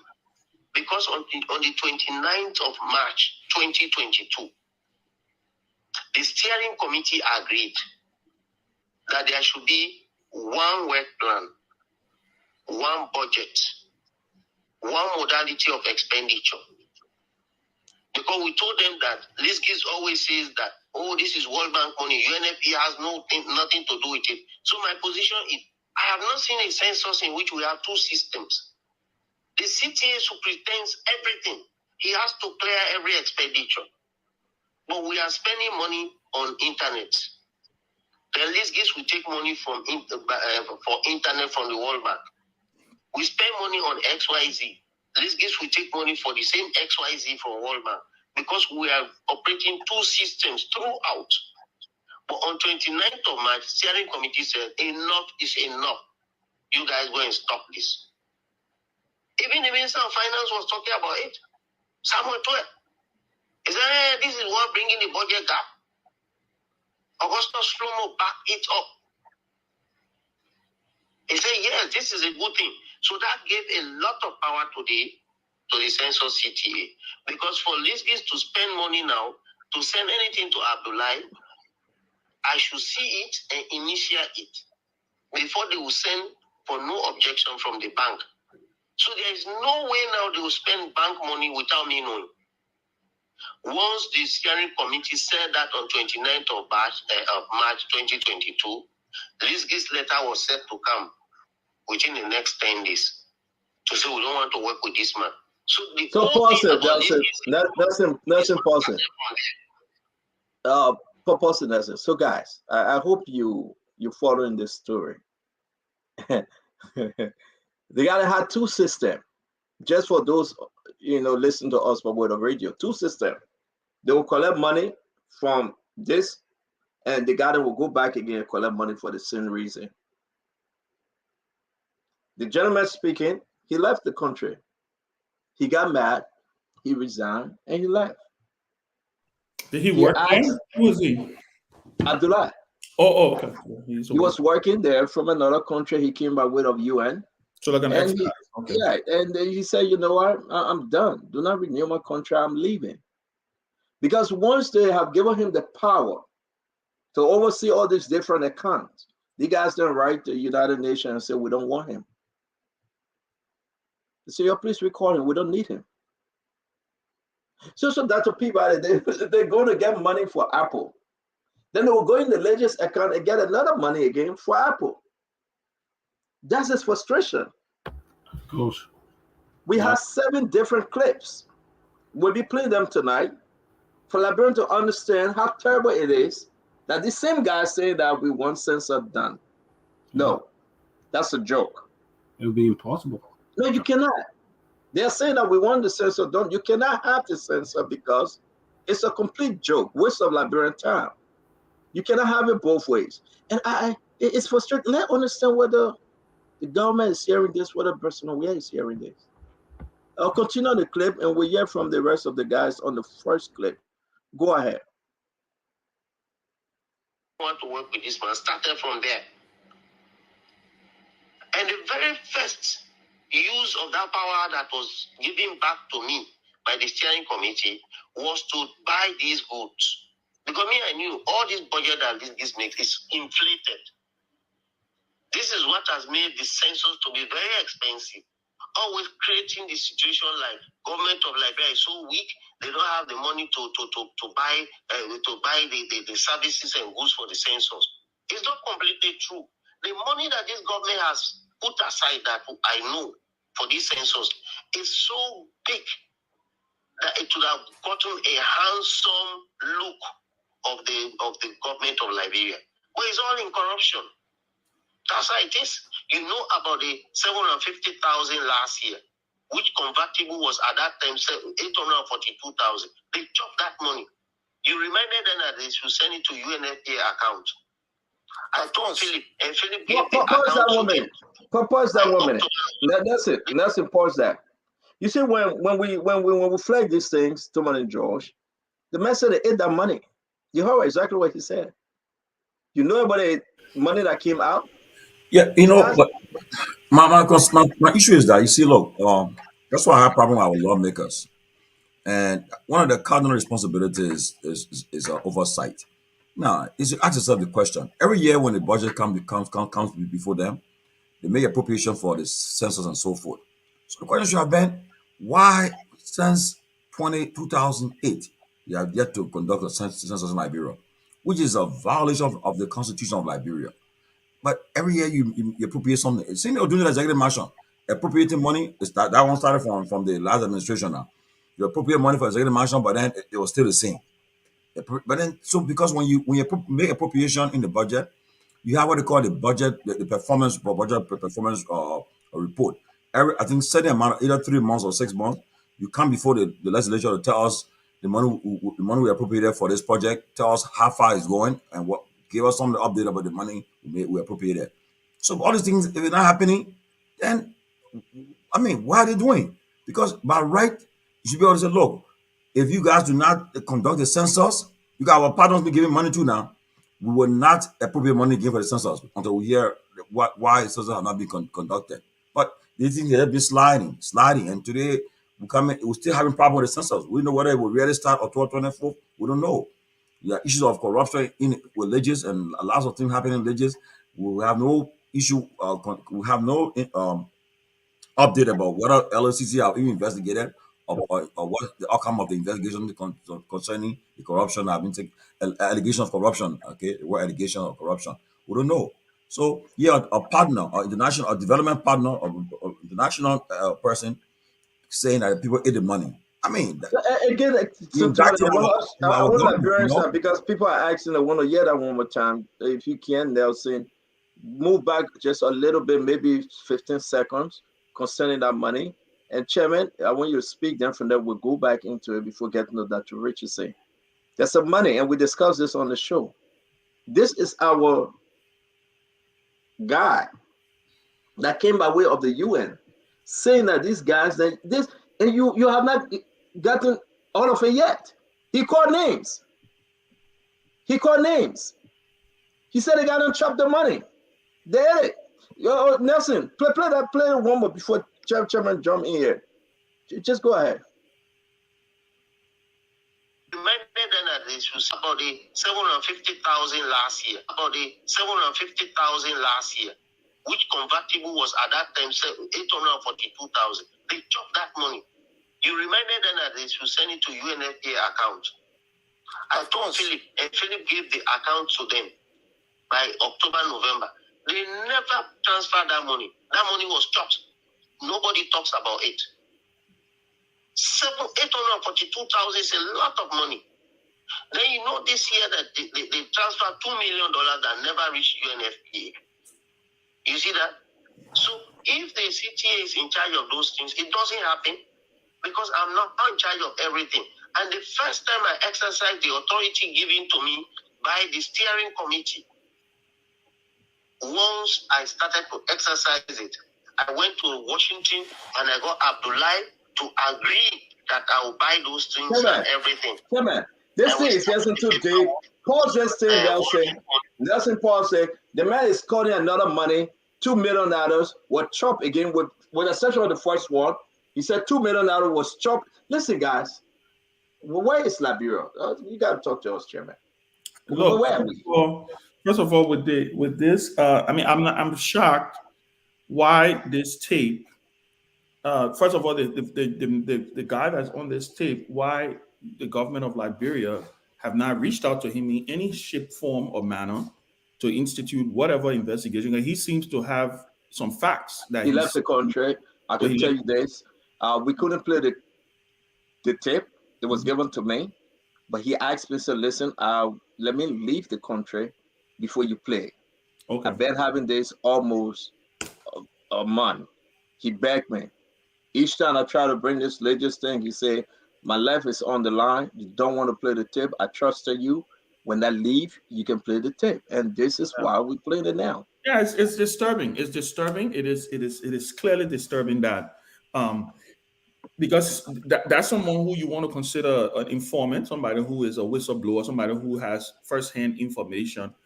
He is calling numbers. He's quoting from what you're saying that he's calling names. In the other tapes.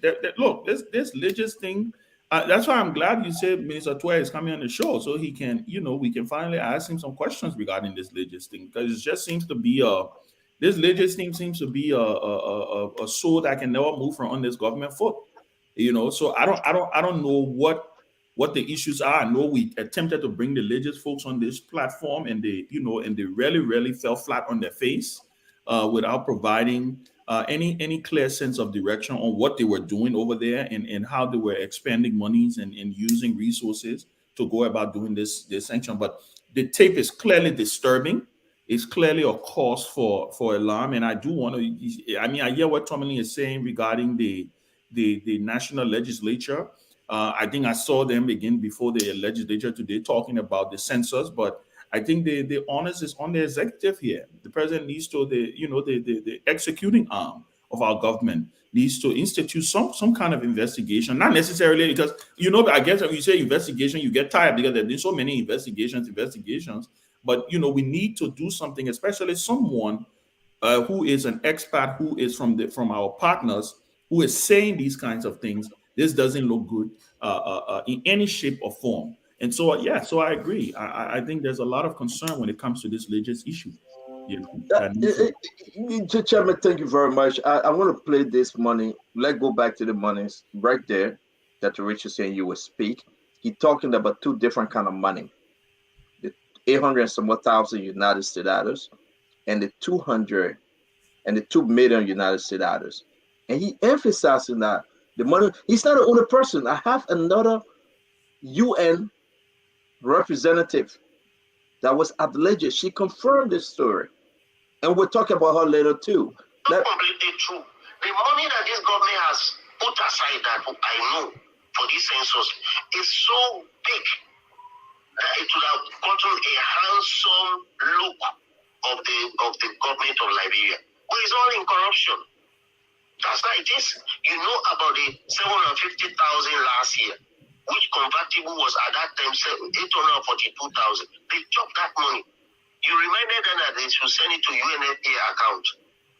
I told Philip, and Philip gave the account to them by October, November. They never transferred that money. That money was chopped. Nobody talks about it. 842,000 is a lot of money. Then you know this year that they transferred $2 million that never reached UNFPA. You see that? So if the CTA is in charge of those things, it doesn't happen because I'm not in charge of everything. And the first time I exercised the authority given to me by the steering committee, once I started to exercise it, I went to Washington and I got Abdullah to agree that I will buy those things and everything. And we started the paperwork so that World Bank money will be used by me to buy census materials.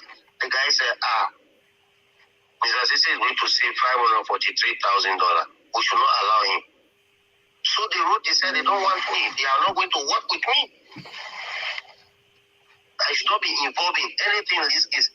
That's the beginning of it. And I saw it as a real country. Some kind of useless nonsense. I was so disappointed. How can people be so bad to their country like this? I'm trying to save $500,000 for a country that is cash strapped, has no money. And 2 or 3 fellows in some small institution in one corner are rather making the country to bleed. You see, that's how I got text and said, I'll not talk to anybody, and that's my position. So you understand the man said that that's why he 2 or 3. Now, he's going to call it 2 or 3 individual names on the next clip. I hope we have time. It's 10 o'clock in Liberia. It's 6 p.m. Eastern time, the United States time. 2 or 3, he's going to call the names. And I hope folks are listening. The lawmakers are listening. The president is listening. I hope so. Because this is getting deeper. That's why we cannot have a real censor in the country. Because the individual names you will hear, those are the individuals the government have entrusted that they should carry on the census. Wilmer Smith and his good old friend. You want to hear more Dr. Richardson? We want to hear from you. We are going to the next clip. See, I was just bothered by the question that he asked, how can people be so bad to their own country? That question stuck with me, and I also want to hold the president and the legislature. I don't think that we can leave these 2 branches of government out. As somebody was saying, they're always citing these guys for investigation. But I think, people forget to realize there's a step after investigation. If you gather all your resources, all your documentation, and you find that something doesn't make sense to you, you forward it to the appropriate agency that will, enforce the law or implement the law. But it seems like our legislature gets stuck over there and they just cite people, get this documentation, and then that's it. Since 2008, we have not had, a census conducted in the country. And of course, I can't help but to think, why isn't the president taking this to be a personal issue? Why is this not a number 1 concern of his? It doesn't seem to me like it is. I mean, as a president who's interested in development, he talks about building roads, putting streetlights. That's something I would have as my primary concern on my calendar. That's something I would have a meeting about every single day, a cabinet meeting about every single day. And the only reason I can think about that contribute to why he's not involved is either incompetency or somebody is involved in the stealing. Maybe he's aware of how the money is being misappropriated. Those 2 reasons, incompetency or awareness of the misappropriation, that you don't want to fire anybody, you don't want to talk too much because you will get exposed. I want us to play the next clip because we need to run through this thing. Let's hear from our brother again. It is said that therefore a small bunch of people, 2 or 3 people, who are making millions, and every everybody is sitting by around it. Let me allow them. I will not be part of that nonsense. And for that matter, I will not negotiate anything about my contract. I will not talk to anybody about it. I'm not part of it. And I keep saying, since they wrote me a letter from UNFPA concerning this thing, I have not even read that letter. So I have not even responded to it. And my position will never change. I don't care. How can people be so bad? This is the same corruption that brought war in this country. You see that? And we are going back to the same kind of thing.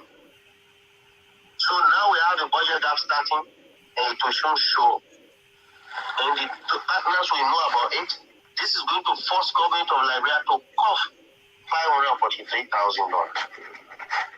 Anyway, it might not be up to $543,000 because when we were finalizing Monrovia, the EAs, I think we ended up saving a few $1,000s.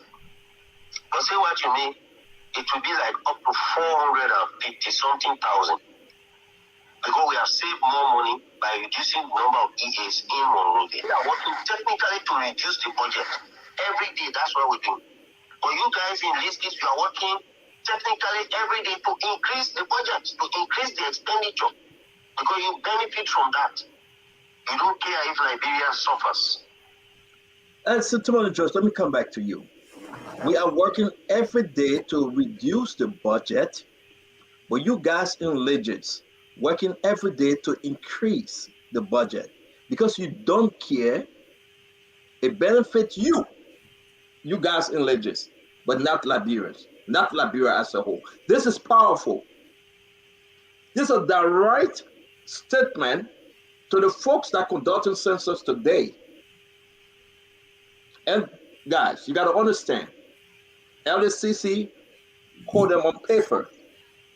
They were named that they should be brought for investigation, prosecuted, and charged.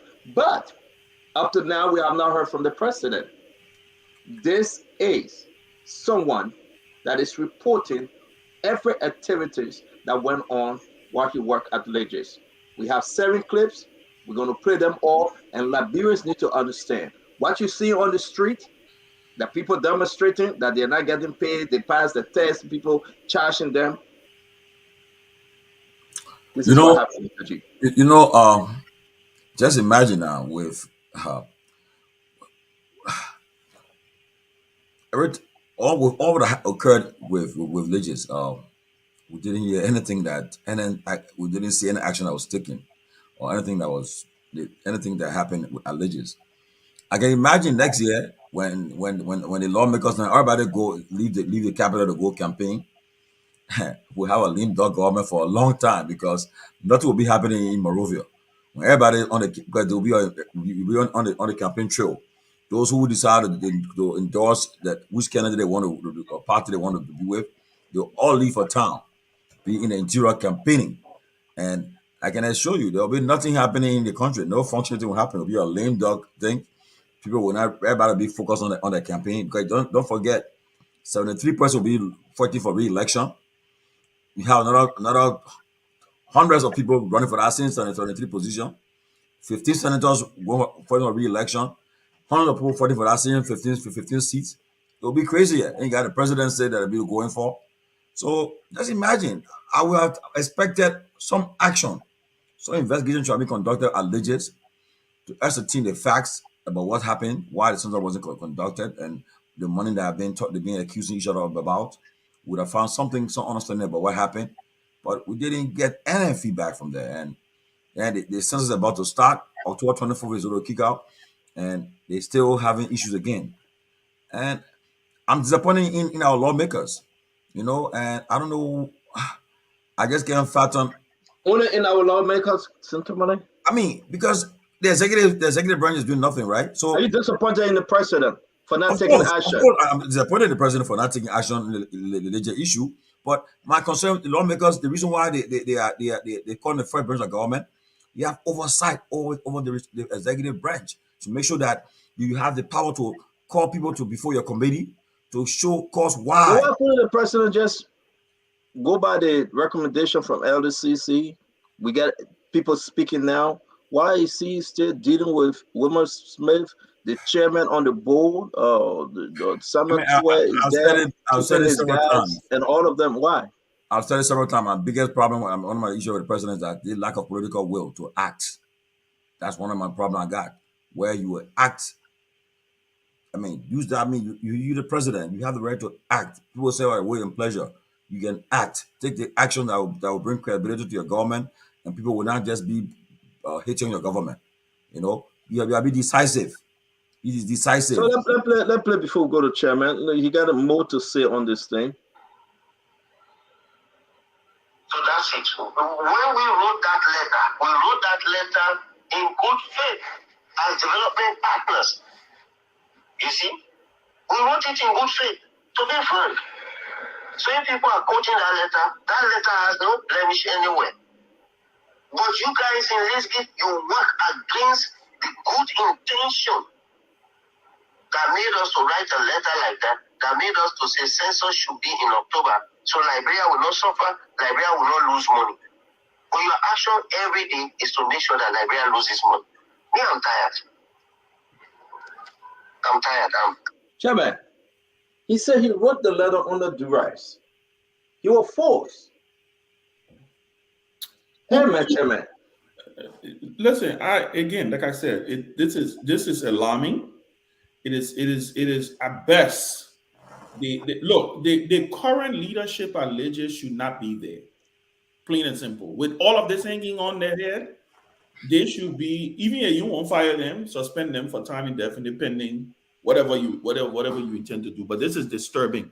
And when you have something like this on a tape, a partner who was in the system, saying these We got to things, play all the tape. We got to play this tape. Every one of them we got to play. I think there is a call here for action. There is a call here for action because at the end of the day, you also Legis is heavily dependent on donors funding.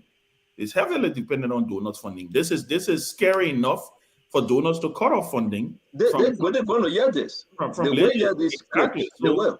So hopefully that we will see some traction. I mean, we can only hope. Look, at the end of the day, the president has the power to fire. He has the power to hire.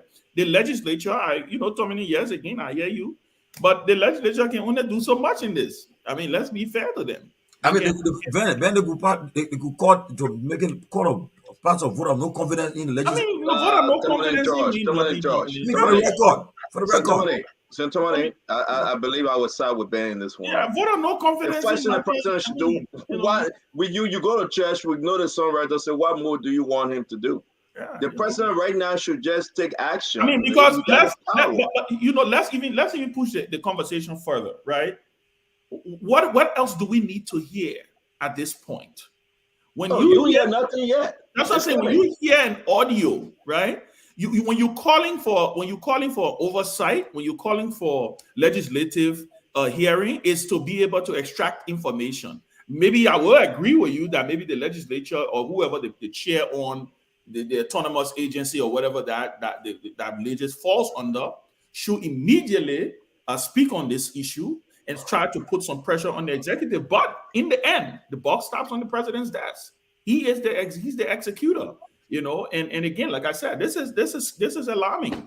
Let's go ahead. Let's push on the second audio. It's a disappointment. I fought this battle too long.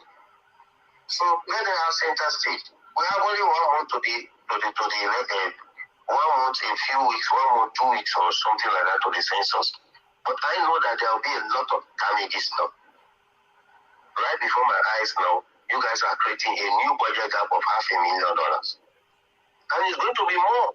Because when they shall be hiring trucks, if I was here, those trucks that will be hired, all those services, I will streamline the expenditure. Because I know the budget is overbloated. I was going to streamline everything. I was going to have a way of doing the hiring of those things that will be transparent and will reduce the budget. But now, in fact, it's going to increase the budget. We just started. Nothing has happened. We are not going to have quality in what they are doing. Seti brothers can bring anything from anywhere and dump it on the census, just as they did with the pre-pack census material. We brought backpacks that never worked. People went to the field with those things. In less than 2 weeks, they were all destroyed. They will bring soft quality. Number two, the donors are putting money in because they want visibility. So we were getting people who were branding all those things we can with the logos on them, printed. Everything from China, from Dubai, you name it. But now you guys are buying local. You can't master the capacity to brand 17,400 of each item in Morovia. You don't have that industry here. So you see, so we are going to have the things that will come in, and the donors paying the money who want to be advertised will not get that advertisement. Whatever you do, we don't care. Substandard, let's go. That's what this wants. That is Liberia. That's the quality. That's the quality that Liberia can give to itself and to the international community. Can you imagine the first republic in the world? It's so vexatious and intolerable. You have 2-3 boys who are shaming the entire nation. And you people sit there and look at this thing happening. It is not that the information is not out there. You have the information, and you allow 2 or 3 indecent fellows.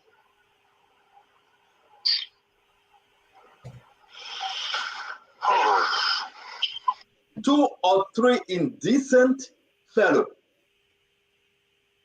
2 to 3 indecent boys that Liberians allowing to corrupt legends and bring about a bad system.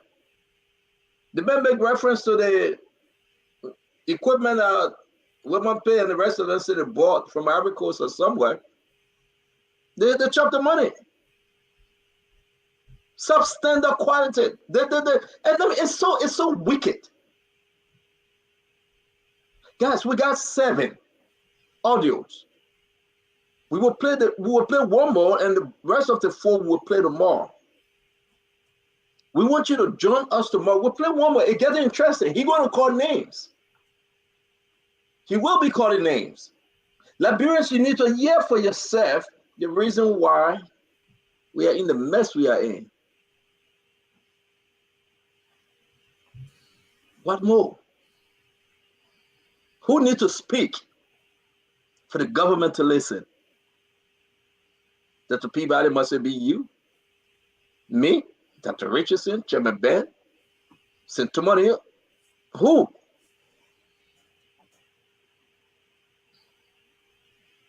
Go ahead, Dr. Peabody, and we'll go to the last audio. I want the folks to hear those names. I think after hearing this take, I think it's about time now that the President Act that set up a team to investigate what's going on with these guys are legit and take immediate action. This individual talking, I don't know what he worked. Did he work for the UN or somebody? Yes, sir. Yes, sir. He worked for the UN, right? Yes, sir. Yeah, he worked there, so he knows exactly what's going because it's in depth. He went well in depth with this take of this message. So I think it's about time that a team be set up to investigate these guys and take appropriate action. But it's just sitting here listening. It just breaks my heart. I tell you, I just kind of melt there. I mean, because what this guy is saying and all of that, and these guys' name came up before, so I don't expect them to still be there, to be honest. Guys, Dr. Peabody, thank you. Just bear with us. Let's just play the last clip for today because we are going against time, running against time. Then tomorrow, by God's grace, you will hear the rest of the clip. I think I share with you guys. You can listen to it after the show. Okay. They are doing this because they want to make sure that they squander 543,000. They never contributed the money because they never wanted the international procurement to happen. So they sabotage it.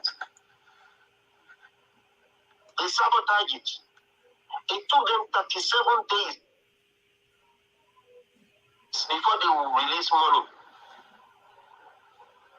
We gave them everything on 7th of July. It took 11 days from 7th to 18th of July for Lizgis' letter to appear in Public Finance Management Unit of Ministry of Finance. Because the letter from Lizgis the stamp says 18th of July. They are shocked that I got all of these things. And they forget that I can get things directly from World Bank.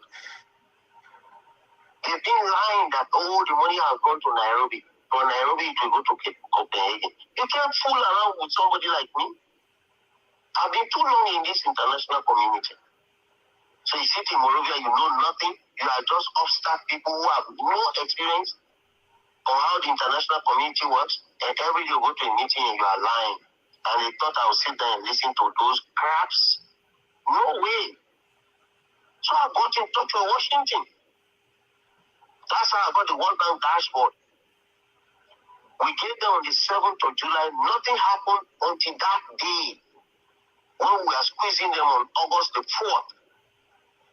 That's when Joseph Panar, Ministry of Finance, entered the thing for the first time in the World Bank system.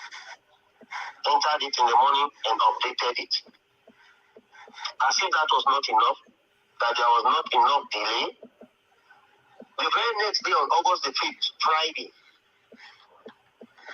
they scratched it out of the system, which means up to August 5, Friday, August 5, this month, 2022, Lizgis had not put in any request to the World Bank for procurement that was to happen and for the things to be in Liberia in about the middle of August to the end of August.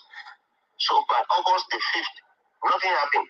Somebody called Amos Fan, Amos F-A-H-N, entered the thing again in the system. And on that Friday, the thing was awaiting processing in the system and 2 signatures. Nothing happened until this past week. Up to Wednesday last week. Up to Wednesday, nothing had happened. You see? So whilst we were in a meeting and we are squeezing Wilmot was telling me whether they can send the money in 2 tranches. I said, when we are on the field, we have no authority to change global arrangements. This was not an arrangement between UNFPA Liberia and the government of Liberia. This is something which I had escalated to the level of the Supply Chain Management Unit Director in Copenhagen. And he has signed up on it, and the World Bank Washington has signed up on it. So clearly it's above our level. As a country office, we cannot change anything there. So why would I come and tell you pay in 2 tranches? And knowing them, they were going to pay like 250,000 one tranche, the 223,000, 33,000, they are going to like 37,000, they were going to like pay later. That would have been very dangerous for anybody to authorize that or to suggest. So I told her, I said, no, we can't change anything. You have to send 1 check for the entire $487,000. Lo and behold, it was just a cover. On that fateful Friday, the money was transferred. So when do you expect any contract to be given? It is when the money is there that they will now use that money and then they will award a contract to a company somewhere in the world.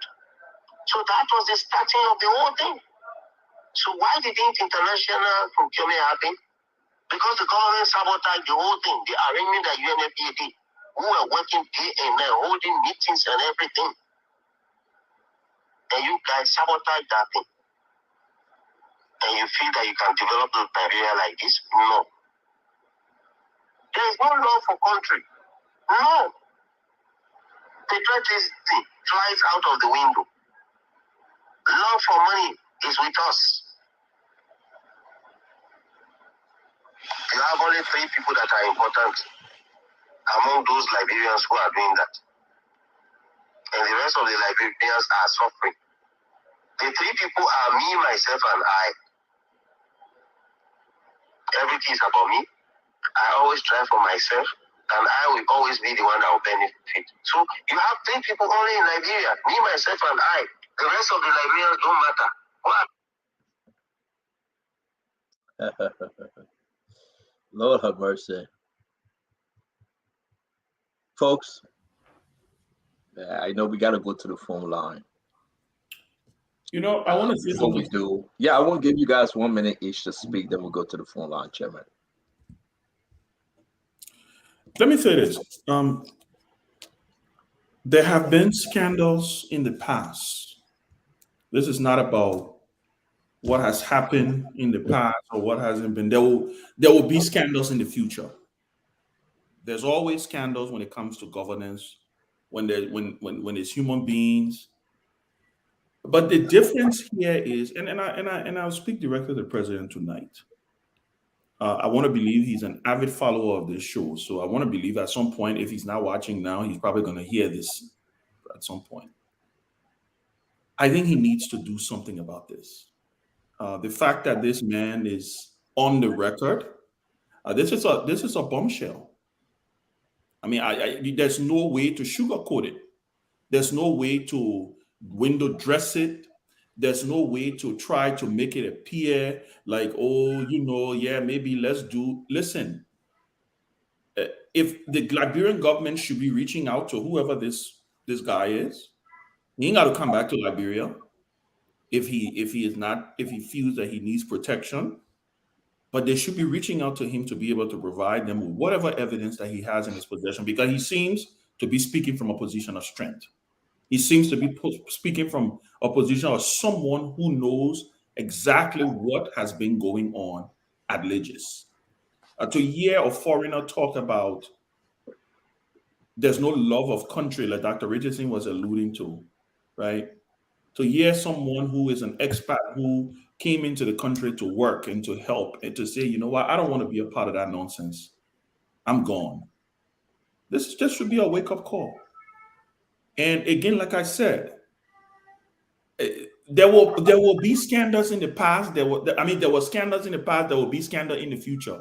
But what differentiates here is the action that is taking. There were scandals in the Ellen government. Some of them still unsolved. But when certain things like this happen, actions were taken. We had the PUP scandal. We saw Willie Knuckles then lose their job. You have to give something. You have to be able to say, you cannot just turn a blind eye to this and say, you know what, this is not happening. It is happening. And so this is directly, for me, this is directly to the president of Liberia. This falls on your desk. This is not about legislature oversight. This is not about Minister of Finance coming to talk because he shared the board. This is directly on the desk of the president. Yeah, but let me just ask something there, right? You see, when I talk about the legislature having, there's some of the authority. If they can go to work and say, look, that pass a law that when we say no covenant, that means you are not government worthy, will not deal with you in any official capacity. And if they cannot deal with you, that means they will not appropriate money for you. But tomorrow, you are not talking about. Let me just learn that. They will give you money to Liberian taxpayer money to work with. As a result, the person will be forced to act. Because if I'm a minister or head of an agency and the people that can appropriate money, they say they're not giving my agency money, person will, because of me, person will be forced to act. But again, our legislature, opposition, they talk about opposition, they are there in majority, but guess what? All the position in the legislature is occupied by the ruling establishment. So that's why I agree with you, Sintomon and George, but it won't negate the fact that person where we wake up in the morning, you should fire those guys. We can blame the 6 years, 9 years legislators. It will take it like this. That's my point. The power is I understand what you're saying. If the people disagree with what is happening, they will vote these people out. 2023. But we're talking about the arch agency of now, right now. Personal, we are like this. They are gone. This will have a bearing on the election next year. This will have a bearing on the election next year. The president cannot fire the lawmakers. The people can fire the lawmakers. The president can fire Wilbur Smith and the rest of them. They serve at his pleasure. But the people of Liberia, comes October 10th, when we are in Liberia, telling the people and reminding them of this tape. The reason why your lawmakers shooting be sent back to the capital is because they lied, they didn't do the work. We can do that. But today, the fiat urgency of now that this pride, the president, George Manawia, like this, they are gone. Stanton, and let me. Why should we be advised that it's only my the first time lawmakers? since the do I was there for Doe, Taylor, Salif. I saw what they call reshuffle taking place. My first time in my following of government activity, I've now seen a reshuffle in the government for 5 years. You know what? Somebody asked and said, we beg you guys, because we got to go to the phone line real quick. Do it in 30 seconds. And Jeremy, I just want to say quickly. We're bringing that to Richardson and Peabody. This is a serious indictment. Serious indictment. And like I said, these people serve at the president's pleasure, right? The minimum I'm asking for here, right? The bare minimum I'm asking for, because you also want to give the accused the benefit of the doubt. You want to do that. That's what you would do legally, right? But the bare minimum, this is a bombshell. They should be suspended. The president should institute something to get to the bottom of this. This man on the record should be willing to be able to come forth. You're not coming by in Liberia. I'm not talking about coming to Liberia. I'm talking about come forth and give the evidence and the information that he believes that he has to be able to help facilitate the government institute whatever. So bad. Are we Dr. Peabody and Dr. Richardson? Let me ask you. Are we forgetting about LCC report? Dr. Richardson, LCC report had a recommendation on ledgers. Still forgot. They're gone. Yeah, they had a recommendation on ledgers. This is not new. They are saying that, Mr. President, you got 3 people that messing the government up. Bear with us, folks, please. I beg you, for time's sake. I want to go to the 4th audio because more audio coming in. Let me That's why you write a letter to say, we don't want this person, this. And do I care about that? I'm not one of those very broke people that because I've stopped working here, so I'm going to be crying. I will not cry for anything. It's a big relief. I've been relieved of the constant tension I've been under for years in this country, with a lot of risk, dealing with people who certainly are very bad, insatiable appetite for corruption. I've been relieved, thank God. You guys should do your census.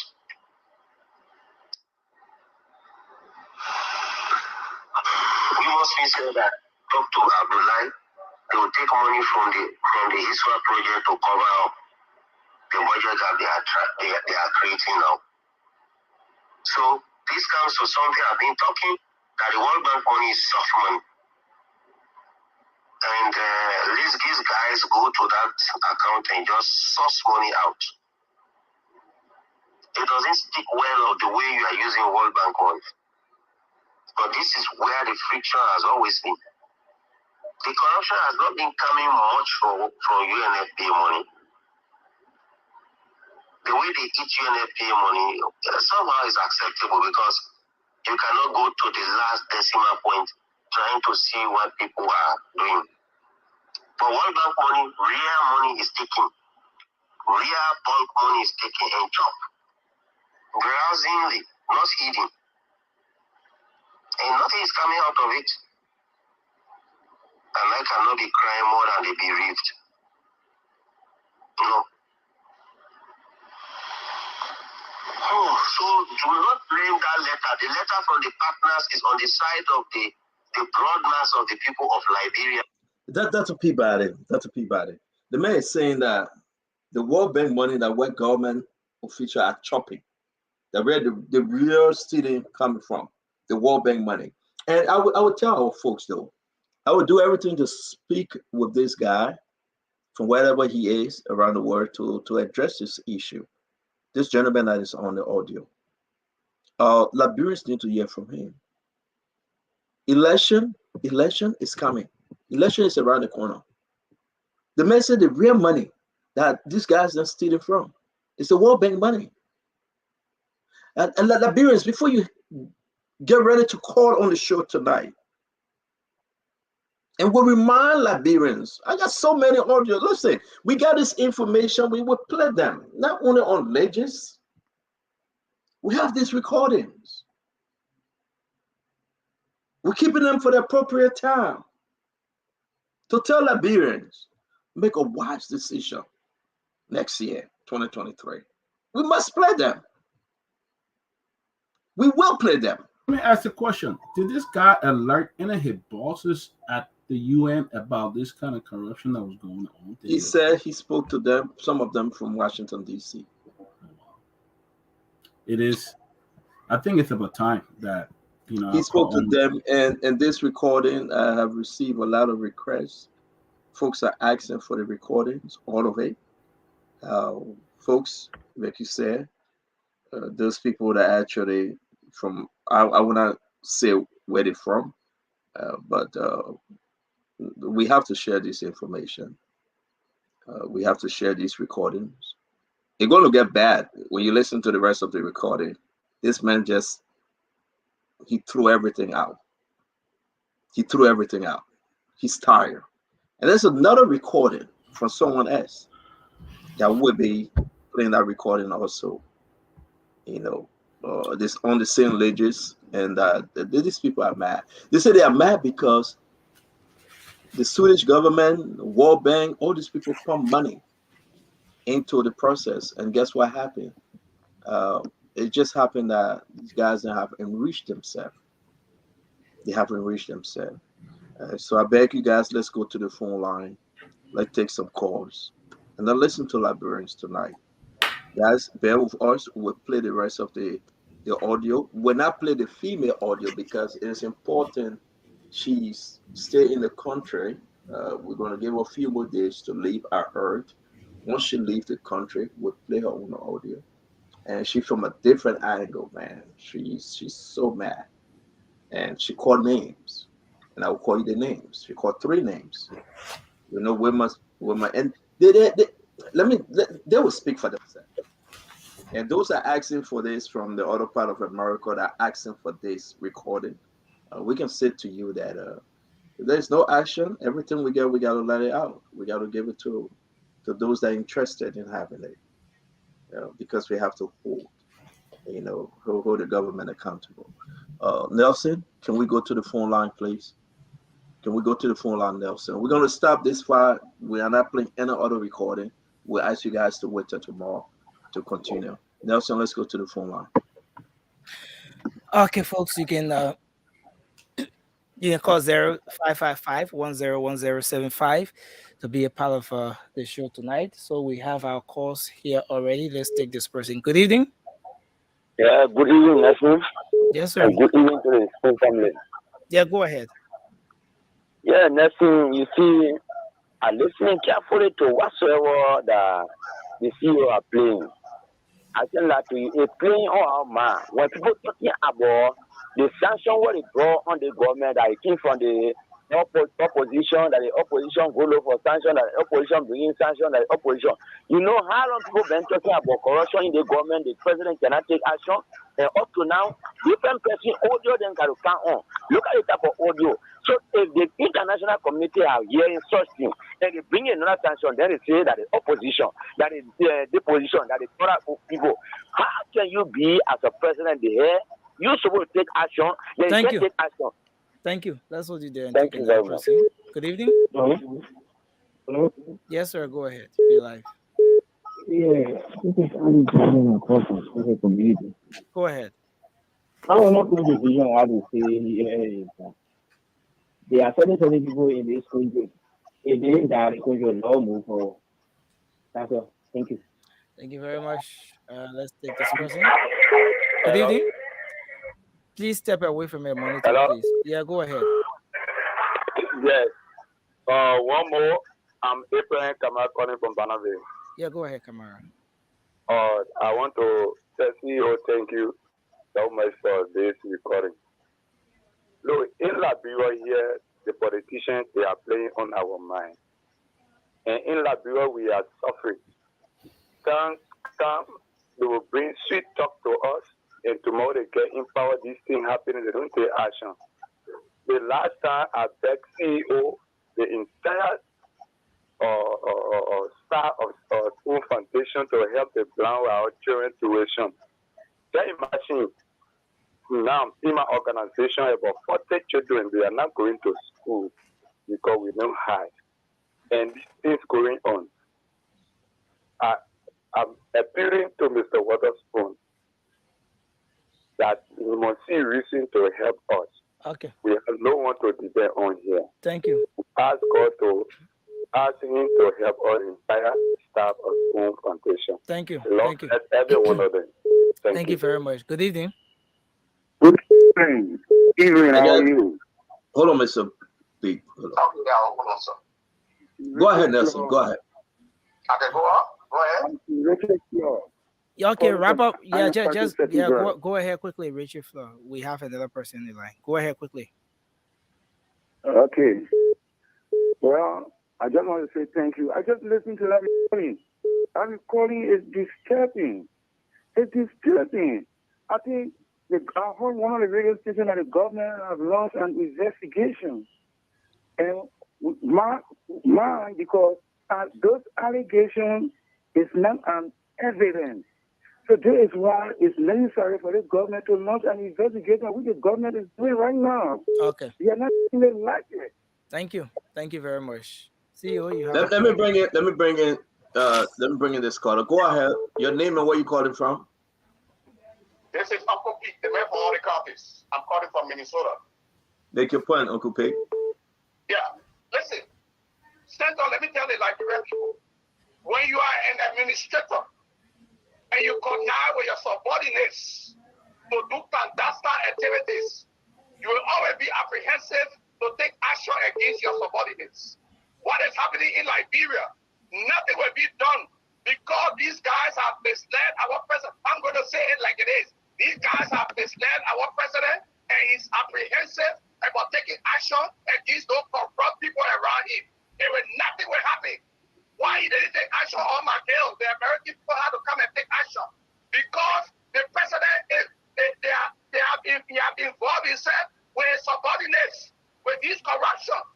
There's some president we will never take action because he's Let's talk about the audio very quick because I got a lot of phone calls coming in, Uncle Pete. You heard the audio. Talk to me real quick. The audio is very degrading to the Liberian people. As you heard that guy said, the oldest republic. This is very degrading to us, all Liberians all over the world. And Liberians in Monrovia, in the diaspora, we also think twice that there is a need for us to change this corrupt government in Liberia. Thank you, Uncle Pete. Thank you, Uncle Pete. Thank you. Thank you, Uncle Pete. We need, this audio is very, very alarming. Thank you. Let me bring in Dr. Care very quick. Dr. Care, give us your full name, sir. It's coming in as Dr. Care. Give us your full name and make your point, sir. Yes, my name is Jonathan Taya Dolake, and I called from California. Talk to us. You heard the audio.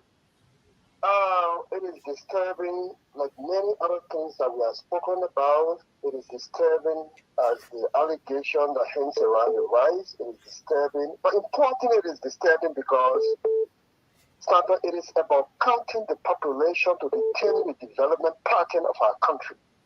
When you count the population of our country, you understand where there will be gaps in development, and you tackle those gaps with urgency. So when people are stealing such a money, it is concerning. But what is not very surprising is that, President, we have chose deliberately against the Liberian advice, against your station advice, against many Okra to hire criminals to steal our future and to put us into backwardness. I mean, that is the bad thing about it. Not only that, but also blackmail us. And he's taking no action. This is highly disappointing in as much as we are anticipating that 2023 will take the rightful action. But I think President Weah is insulting our intelligence Thank you. to the extent to which we need to take Thank you, sir. We appreciate you. Thank you very much. Just let me take one more real quick, Nelson, and you can bring in Liberia. Your name, sir? Where you calling from? All right, see you. Thank you. My name is Musa Keita. I'm calling from Minnesota. You heard the audio. Talk to us. You heard the audio. The Google made the whole thing is Samuel Twe. They call his name. Samuel Twe made a recommendation for your friends to be our ladies. And your friends are doing wrong. The last time someone called you and talked about an account in Africa. This is deeper than the audio. The reason why the president is not doing anything, the president thinks Samuel Twe is everything. He is government. He knows almost everything. Until Samuel Twe says. Thank you, brother. The phone line is going. Let's give everyone 30 seconds, please. We said thank you, Musa. I will take this last one, my brother. No, you go ahead. Let's take more from Liberia. I mean, in the next 5 minutes, then we can do our closing. Go ahead, Nelson. Good evening. Hello. Yeah, hello. Go ahead. You're live. Hey, I happen to be here today. Go ahead, quickly, sir. My name is Albertus. Okay. Yeah, brother. I just from praising you, brother. I just from praising you. From the year gonna think about Liberia. I feel too bad. See you. I want to tell you. I want to come to that station tomorrow. See you. I just from store. See you. Okay. Thank you. See you. Thank you very much. Yeah, me tell you the CEO. I'm a number. Yeah, CEO. CEO, me tell you the CEO, please. Next time, beg you, me tell you the CEO. Yeah, but yeah, please okay. I won't find tomorrow. I just from praising you. Yeah. Listen. So what we will take your number. I beg you, Nelson. You know why you know me come so do you get money, brother? Okay. Thank you. I beg you. I got somebody lying. Somebody. Okay, so yeah, hold on. Okay. Yeah, go ahead. Hello? Yeah, go ahead. You're on live.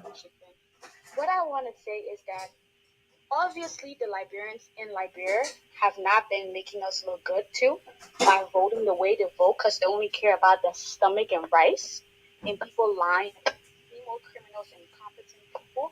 Since thank God for dual citizenship, all you Liberians in the diaspora, listen to me. Go back home 2023 and start voting. We the ones sending all the money to Liberia anyway, helping the economy because the government not doing anything. You might as well start taking your votes. You might as well start making a difference that way.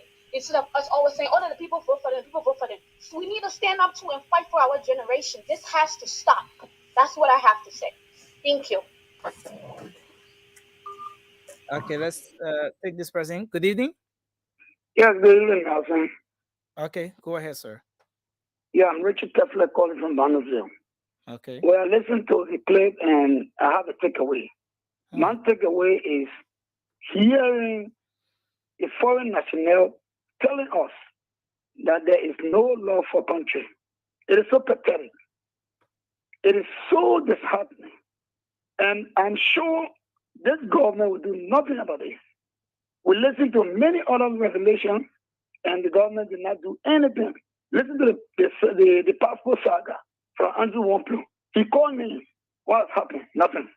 Okay. Even from the same ages, we had somebody who called me before. Nothing happened. So I'm sure. Thank you. 2023, something will happen. Thank you. Let me get this one real quick, Nelson. Go ahead, my friend. Your name and where are you calling from? Hey, CEO, thank you for picking up my call. This is Prince PC Calon Jr. and I call you from Texas. You heard the audio. Talk to us. Hey, I expect Timothy to be getting so mad right now. Because someone said something about the president fired him. Timothy was so mad at that guy. But tonight I see Timothy not getting mad at the president. Come on, my brother. If you want to be a goat, be a goat. You can be a goat and sheep at the same time. But I would tell my Liberian brothers and sisters, look, the place that spoon supposed to reach for your mouth to open. Ain't reached there yet. You ain't feed it yet. When spoon reach to where it's supposed to reach for your mouth to open, they'll open your mouth and talk. Thank you very much. Thank you. Let's go ahead. We got one more minute.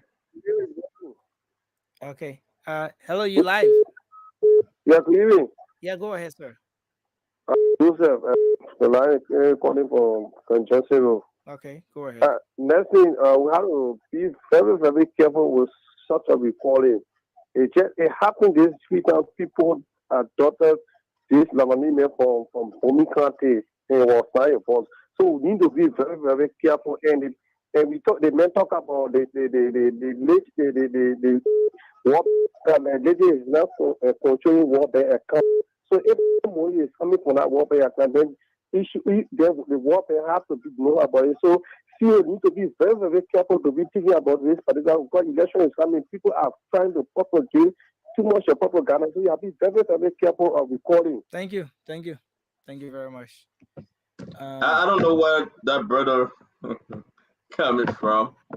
I'm sorry, you are entitled to your own carefulness, but I hope you can understand that the individual speaking is not a ghost, he's not a robot. Okay? Folks that work at Legis know who he is. We will take more calls tomorrow. We'll play the rest of the audios if we have time. We'll discuss issue about this legits. This is concerning, guys. This is concerning. This is not too good. We can have our own disagreement, but this is about Liberia.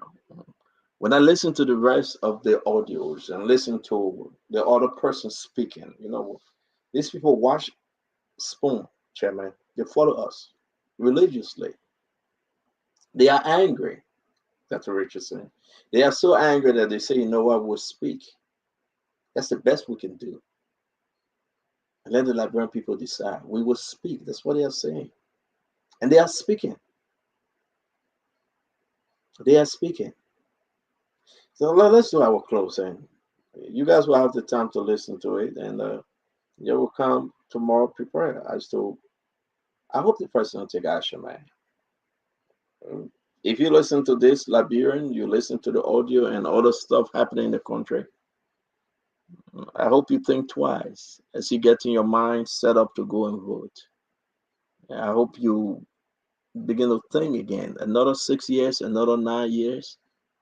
Where will you be? Where will you be? Where will your family be? Your sons and daughters, where will they be? Your mom, your grandparents. You got to think. You got to think. This is getting serious. It's already serious, but it's getting to a place now that don't let anybody even question your thought process as to who I will vote for, who I will not vote for. Almost 60% have made up their mind. We'll play the rest of the audio tomorrow. Dr. Richardson, let's start with you. Please do your closing, and then we'll move on. So the audio was just heartbreaking. It was eye-opening to some extent. I'm convinced by this video that the president is aware. I used to think it was incompetency, that maybe he didn't know what to do.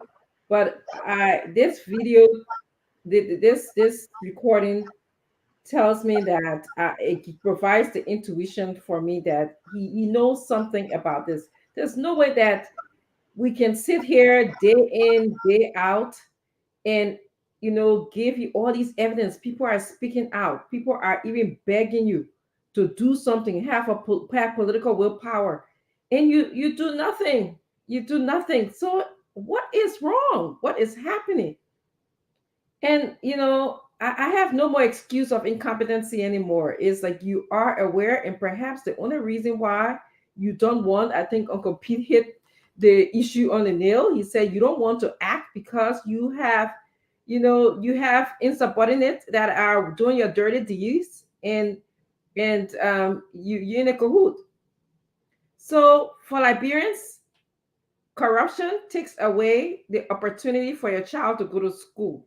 So this is how, when you think about making decisions, in 2023, you have to think about your future, the next generation. It takes away, the money that those people are stealing. That money could have helped to make us plan for a better hospital, for medication to come into the country. It could have even planned to prevent the issue relating to the rice shortage in the country. This is all of this work in concert. And I urge you Liberians to make the choice of electing someone with leadership ability, like Mr. Cummings. All right, somebody who has had the experience, have worked in various capacities, not someone who have just only experience. Somebody who wouldn't come and tell you, I've been in politics for 40 years. It is about leadership. This is what we're talking about. So I'm definitely will be in Liberia to register to vote. So that other caller who talked about us going to Liberia to contribute and not just blaming the people in Liberia. Yes, I will be there, and I will be there again to vote. I'll be there to register because this is how important this is for me.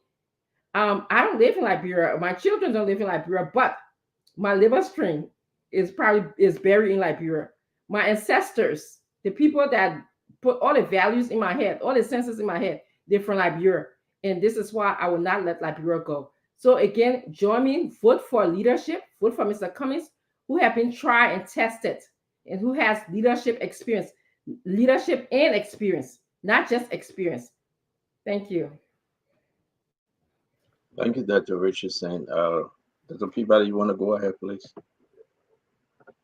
Well, again, I just want to call on the president, set a committee, do an investigation to this tape so that those involved of the allegation can be authenticated and that somebody will face the consequences of the law. But I think I'm calling on President Weah at this time to take the appropriate action right now after this tape. Set up a team to investigate. And if the tape is true or what it's saying, then this will be fired and face the full weight of the law. Thank you. Dr. Peabody, we appreciate your thoughts. Thanks a lot. Can you want to go ahead, Chairman? Yeah, listen, this is disgraceful. This is disgraceful to say the least. But like I always say, at the end of the day, it has to do with the ability to lead and to make this decision. I think the president needs to act. There's no way to sugarcoat it or to water it down. Look, an appointee in a state apparatus or a state-owned or SOE is not more important than the overall welfare of the country. Again, like I say, whether we want to say how we want to say it, how we don't want to say it, I think this deserves the utmost attention urgently. I think this requires and it deserves presidential leadership. It deserves presidential attention on this issue. This is not an issue for just anybody. I think this has a lot of implications, especially taking into consideration what has been said regarding this Legis. And then again, this Legis thing has just been too noisy for a long period of time. And I think there's something that needs to give here. These people are not the only folks who can be at Legis. I'm sorry, and I will want to believe they will want to be given the benefit of the doubt. Because there are some strong allegations that have been made against them, So at least at the minimum, something needs to give here. The president needs to act. Some heads needs to roll, whether it's suspension or firing, whatever decision you want to make with the president, because you're the president of the country. Whatever decision you want to make, whether it's suspension, pending investigation, and then we get a chance to know what that investigation is going to do. But I think this is disturbing. I mean, there's no way to sugarcoat it. There's no way to window dress it. This is disturbing, and this is on the president's lap. This is on his lap. These people serve at his pleasure. And if he keeps them there without any action, it means that he is approving what they're being accused of. It's just a fact. We can't continue to, it's almost like a roller coaster, you know. So look, again, and like you say, we'll get a chance to listen to more tomorrow. When you're in these public offices, I will continue to say it. This is not a right. Servicing government is not a right. It's a privilege. It's a privilege. It's not a right. It's not your entitlement that you must serve in government. It's a privilege you were giving to serve, and you have to serve diligently. And so, listen, I am not even going to waste my time to talk about Wilmer Smith and whoever else alleges, because they didn't just get there. I'm putting this squarely on the desk of the president. The president needs to act, and he needs to act like yesterday. Thank you. Chairman, thank you. Sintomane. This election of next year will be, we say every election is the most important election, but for the first time, Liberians in the diaspora will be having the opportunity to go home and vote. And if we're in the diaspora and we're always talking about want to change, it will be the time that we all make that sacrifice to go register and to vote. Because when you go and exercise your franchise, you will make a change. Liberians should take the time, sacrifice, go ask for time on the job, keep the vacation time, to go and educate the people. Because if you hear what on these tips, and you say that things are normal, things are okay, it's just not fair to the country. Because especially so when the government, the president is not exercising that will to act. Okay, there's like Ben said, there's no reason why the team at Legis should still be in running conducting the census. It should not be. It should be investigated and suspended and put a new team there to conduct the census. It's just unfair. And the opposition, if they have some people in our opposition that can really make a case, they will take this tip and they will craft a good response in there, making that compelling and convincing case. They can use it, strategize, and make a case. You saw in America, you see recently the General Justice Committee, what it did. They took their time, put a case together, and that the American people have the responsibility with the American public. They all say yes, the democracy is under threat because the kind of case that they carve out. They made a convincing case to the people, and there's no. I can tell you, I'm sure the former President Trump will be indicted. I can show you he won't get away with this. But I mean, for people to be violating the public's trust, you cannot violate the public trust with impunity. That culture of impunity continues to permeate in our society, and that should stop. Okay, and everybody's saying, I don't know why Mr. President just refused to act when anything comes up. The rest issue happened, nothing. You're gonna let that one gonna pass. No one will be held accountable. I mean, when things happen, they just go just like that. They came to the road fund, nothing. The other one come up, nothing. The money appropriated for the COVID, the WFP program, I mean the WFP program, nothing came out of it, and it just happening. And to sit down and say, "Oh yeah, we'll be silent," no, no.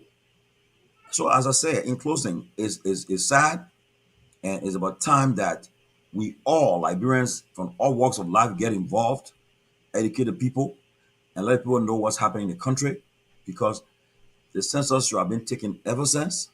It would have helped the government to make the right policy decision for the country and so forth. Our developmental partners, they have told us before, Liberians, it's up to you guys. You guys are the one you have your future in your hands.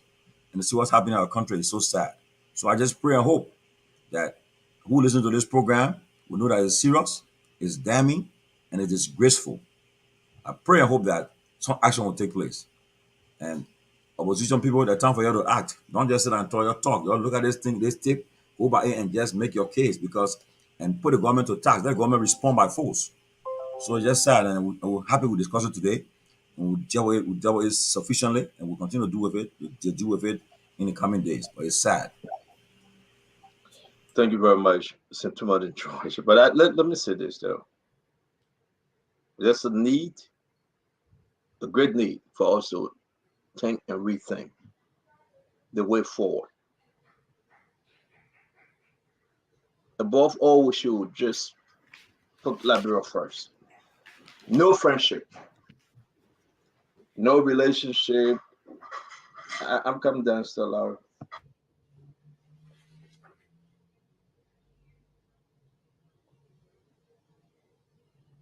There's no friendship, no relationship, no my friend, my brother, talking on the phone. It's all right. It's all good. We can do that. But we need to put Liberia first. We need to just tell our folks it's about you and your children. It's about the next generation. It's about seeing Liberia 5 years from now, 10 years from now. Where will you be? The gentleman said only 3 folks enjoying everything in Legis, stealing everything.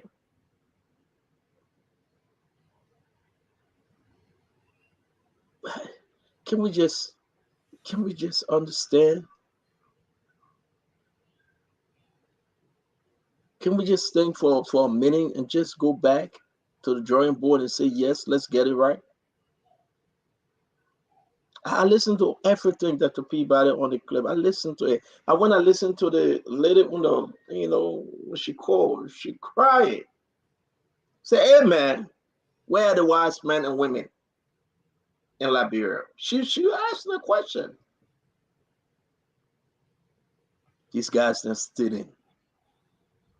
These guys then they have taken a lot from the country. They have taken a lot. No one should put friendship above Liberia. No one. To say, yeah, they just gave me $10, so it's better for 6 years or 9 years. No one.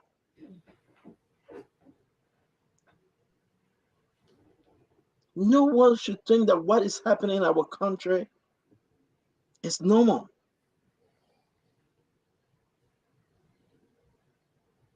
It needs to stop.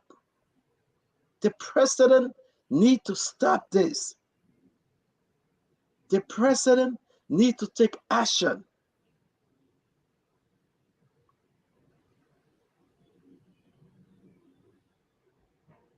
Why every time we play these clips, this audio, every time we say this thing, tomorrow you will see something funny and people think it's a joke.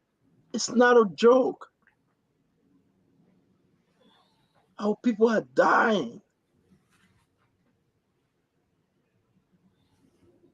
Building a park, you call that development? You call that 6 years? Building a football field? That's all, that's it? Come on, man. 6 years, you carry your children on that football field or on that park? That's what you're going to vote for because they build your park? You're not talking about your children's education. The reason why they're going to do this census for your community, to get more money, for your community to be recognized. How many people live in your community?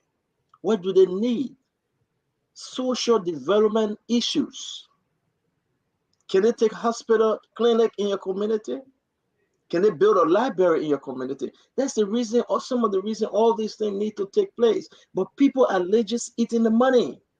Who sit on the board? It's Samuel Twe. Women pay and her friend, they all say yes sir to Samuel Twe. I'm not saying it. I have listened to all the audios. We're going to share them with you again tomorrow. Look at your daughter. Why she sleep now? Which school she attending? Have she eaten? Is it nutritional? Or you just gave her something like cassava gravy, anything, anyhow? Gave her fire and she and send her to bed. When last she went to the hospital? When last to check her eye, her ear, her nose, her teeth? When last? Is she growing in the man in which your child should grow, the developmental stages? Is it happening with your children? Look at your grandma. She got all the problem. Before you go vote, think on these things. Before you jump behind somebody and say, yeah, think on these things. This is horrible. They're stealing in the country. They're looting in the country. And we just sit down and we think it's all joke, it's all fun.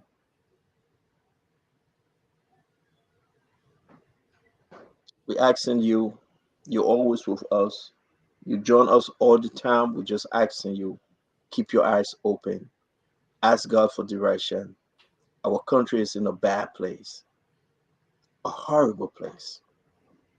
Our country is in a terrible place. Just think.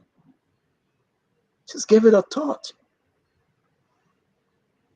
It takes you and me to help our country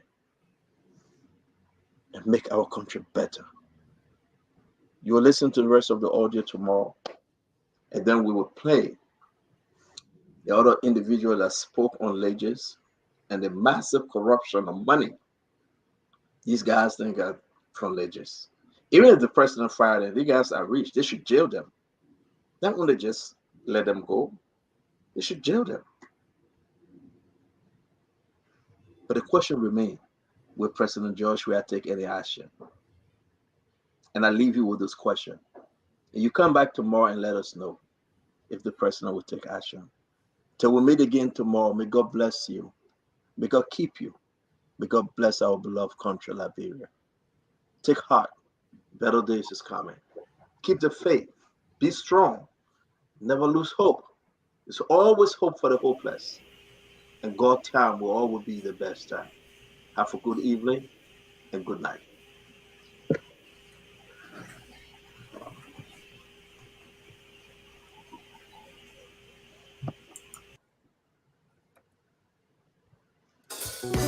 Yes, I, a special one from the CEO, stand coming with the spoon. And your boy, Friday the Southern Band, James on the beat. To the spoon to get your information. To the spoon to be Okay, folks. Another fiery edition of the program, Spoon Talk. Right there for you. From the CEO and the team of panelists. Well, the invitation is yours to join the Spoon Network tomorrow for another great edition of the program, Spoon Talk. The program has been coming to you live on Spoon 107.5 FM, Fabric 101.1 FM, Super 95.5 FM. The program has also been live on Super TV Channel 10. We always stream the program on our YouTube channel, Spoon Talk Live. You can go there and follow the program as well. And it's live on Spoon TV on Facebook and Fabric TV as well. We've been here tonight. James Goode Flomo from the visual aspect. I'm Nelson Colette. Been here in the studios making sure that the sounds are coordinated. Have for yourselves a good night and join us tomorrow for another edition of the program Spoon Talk. Bye-bye.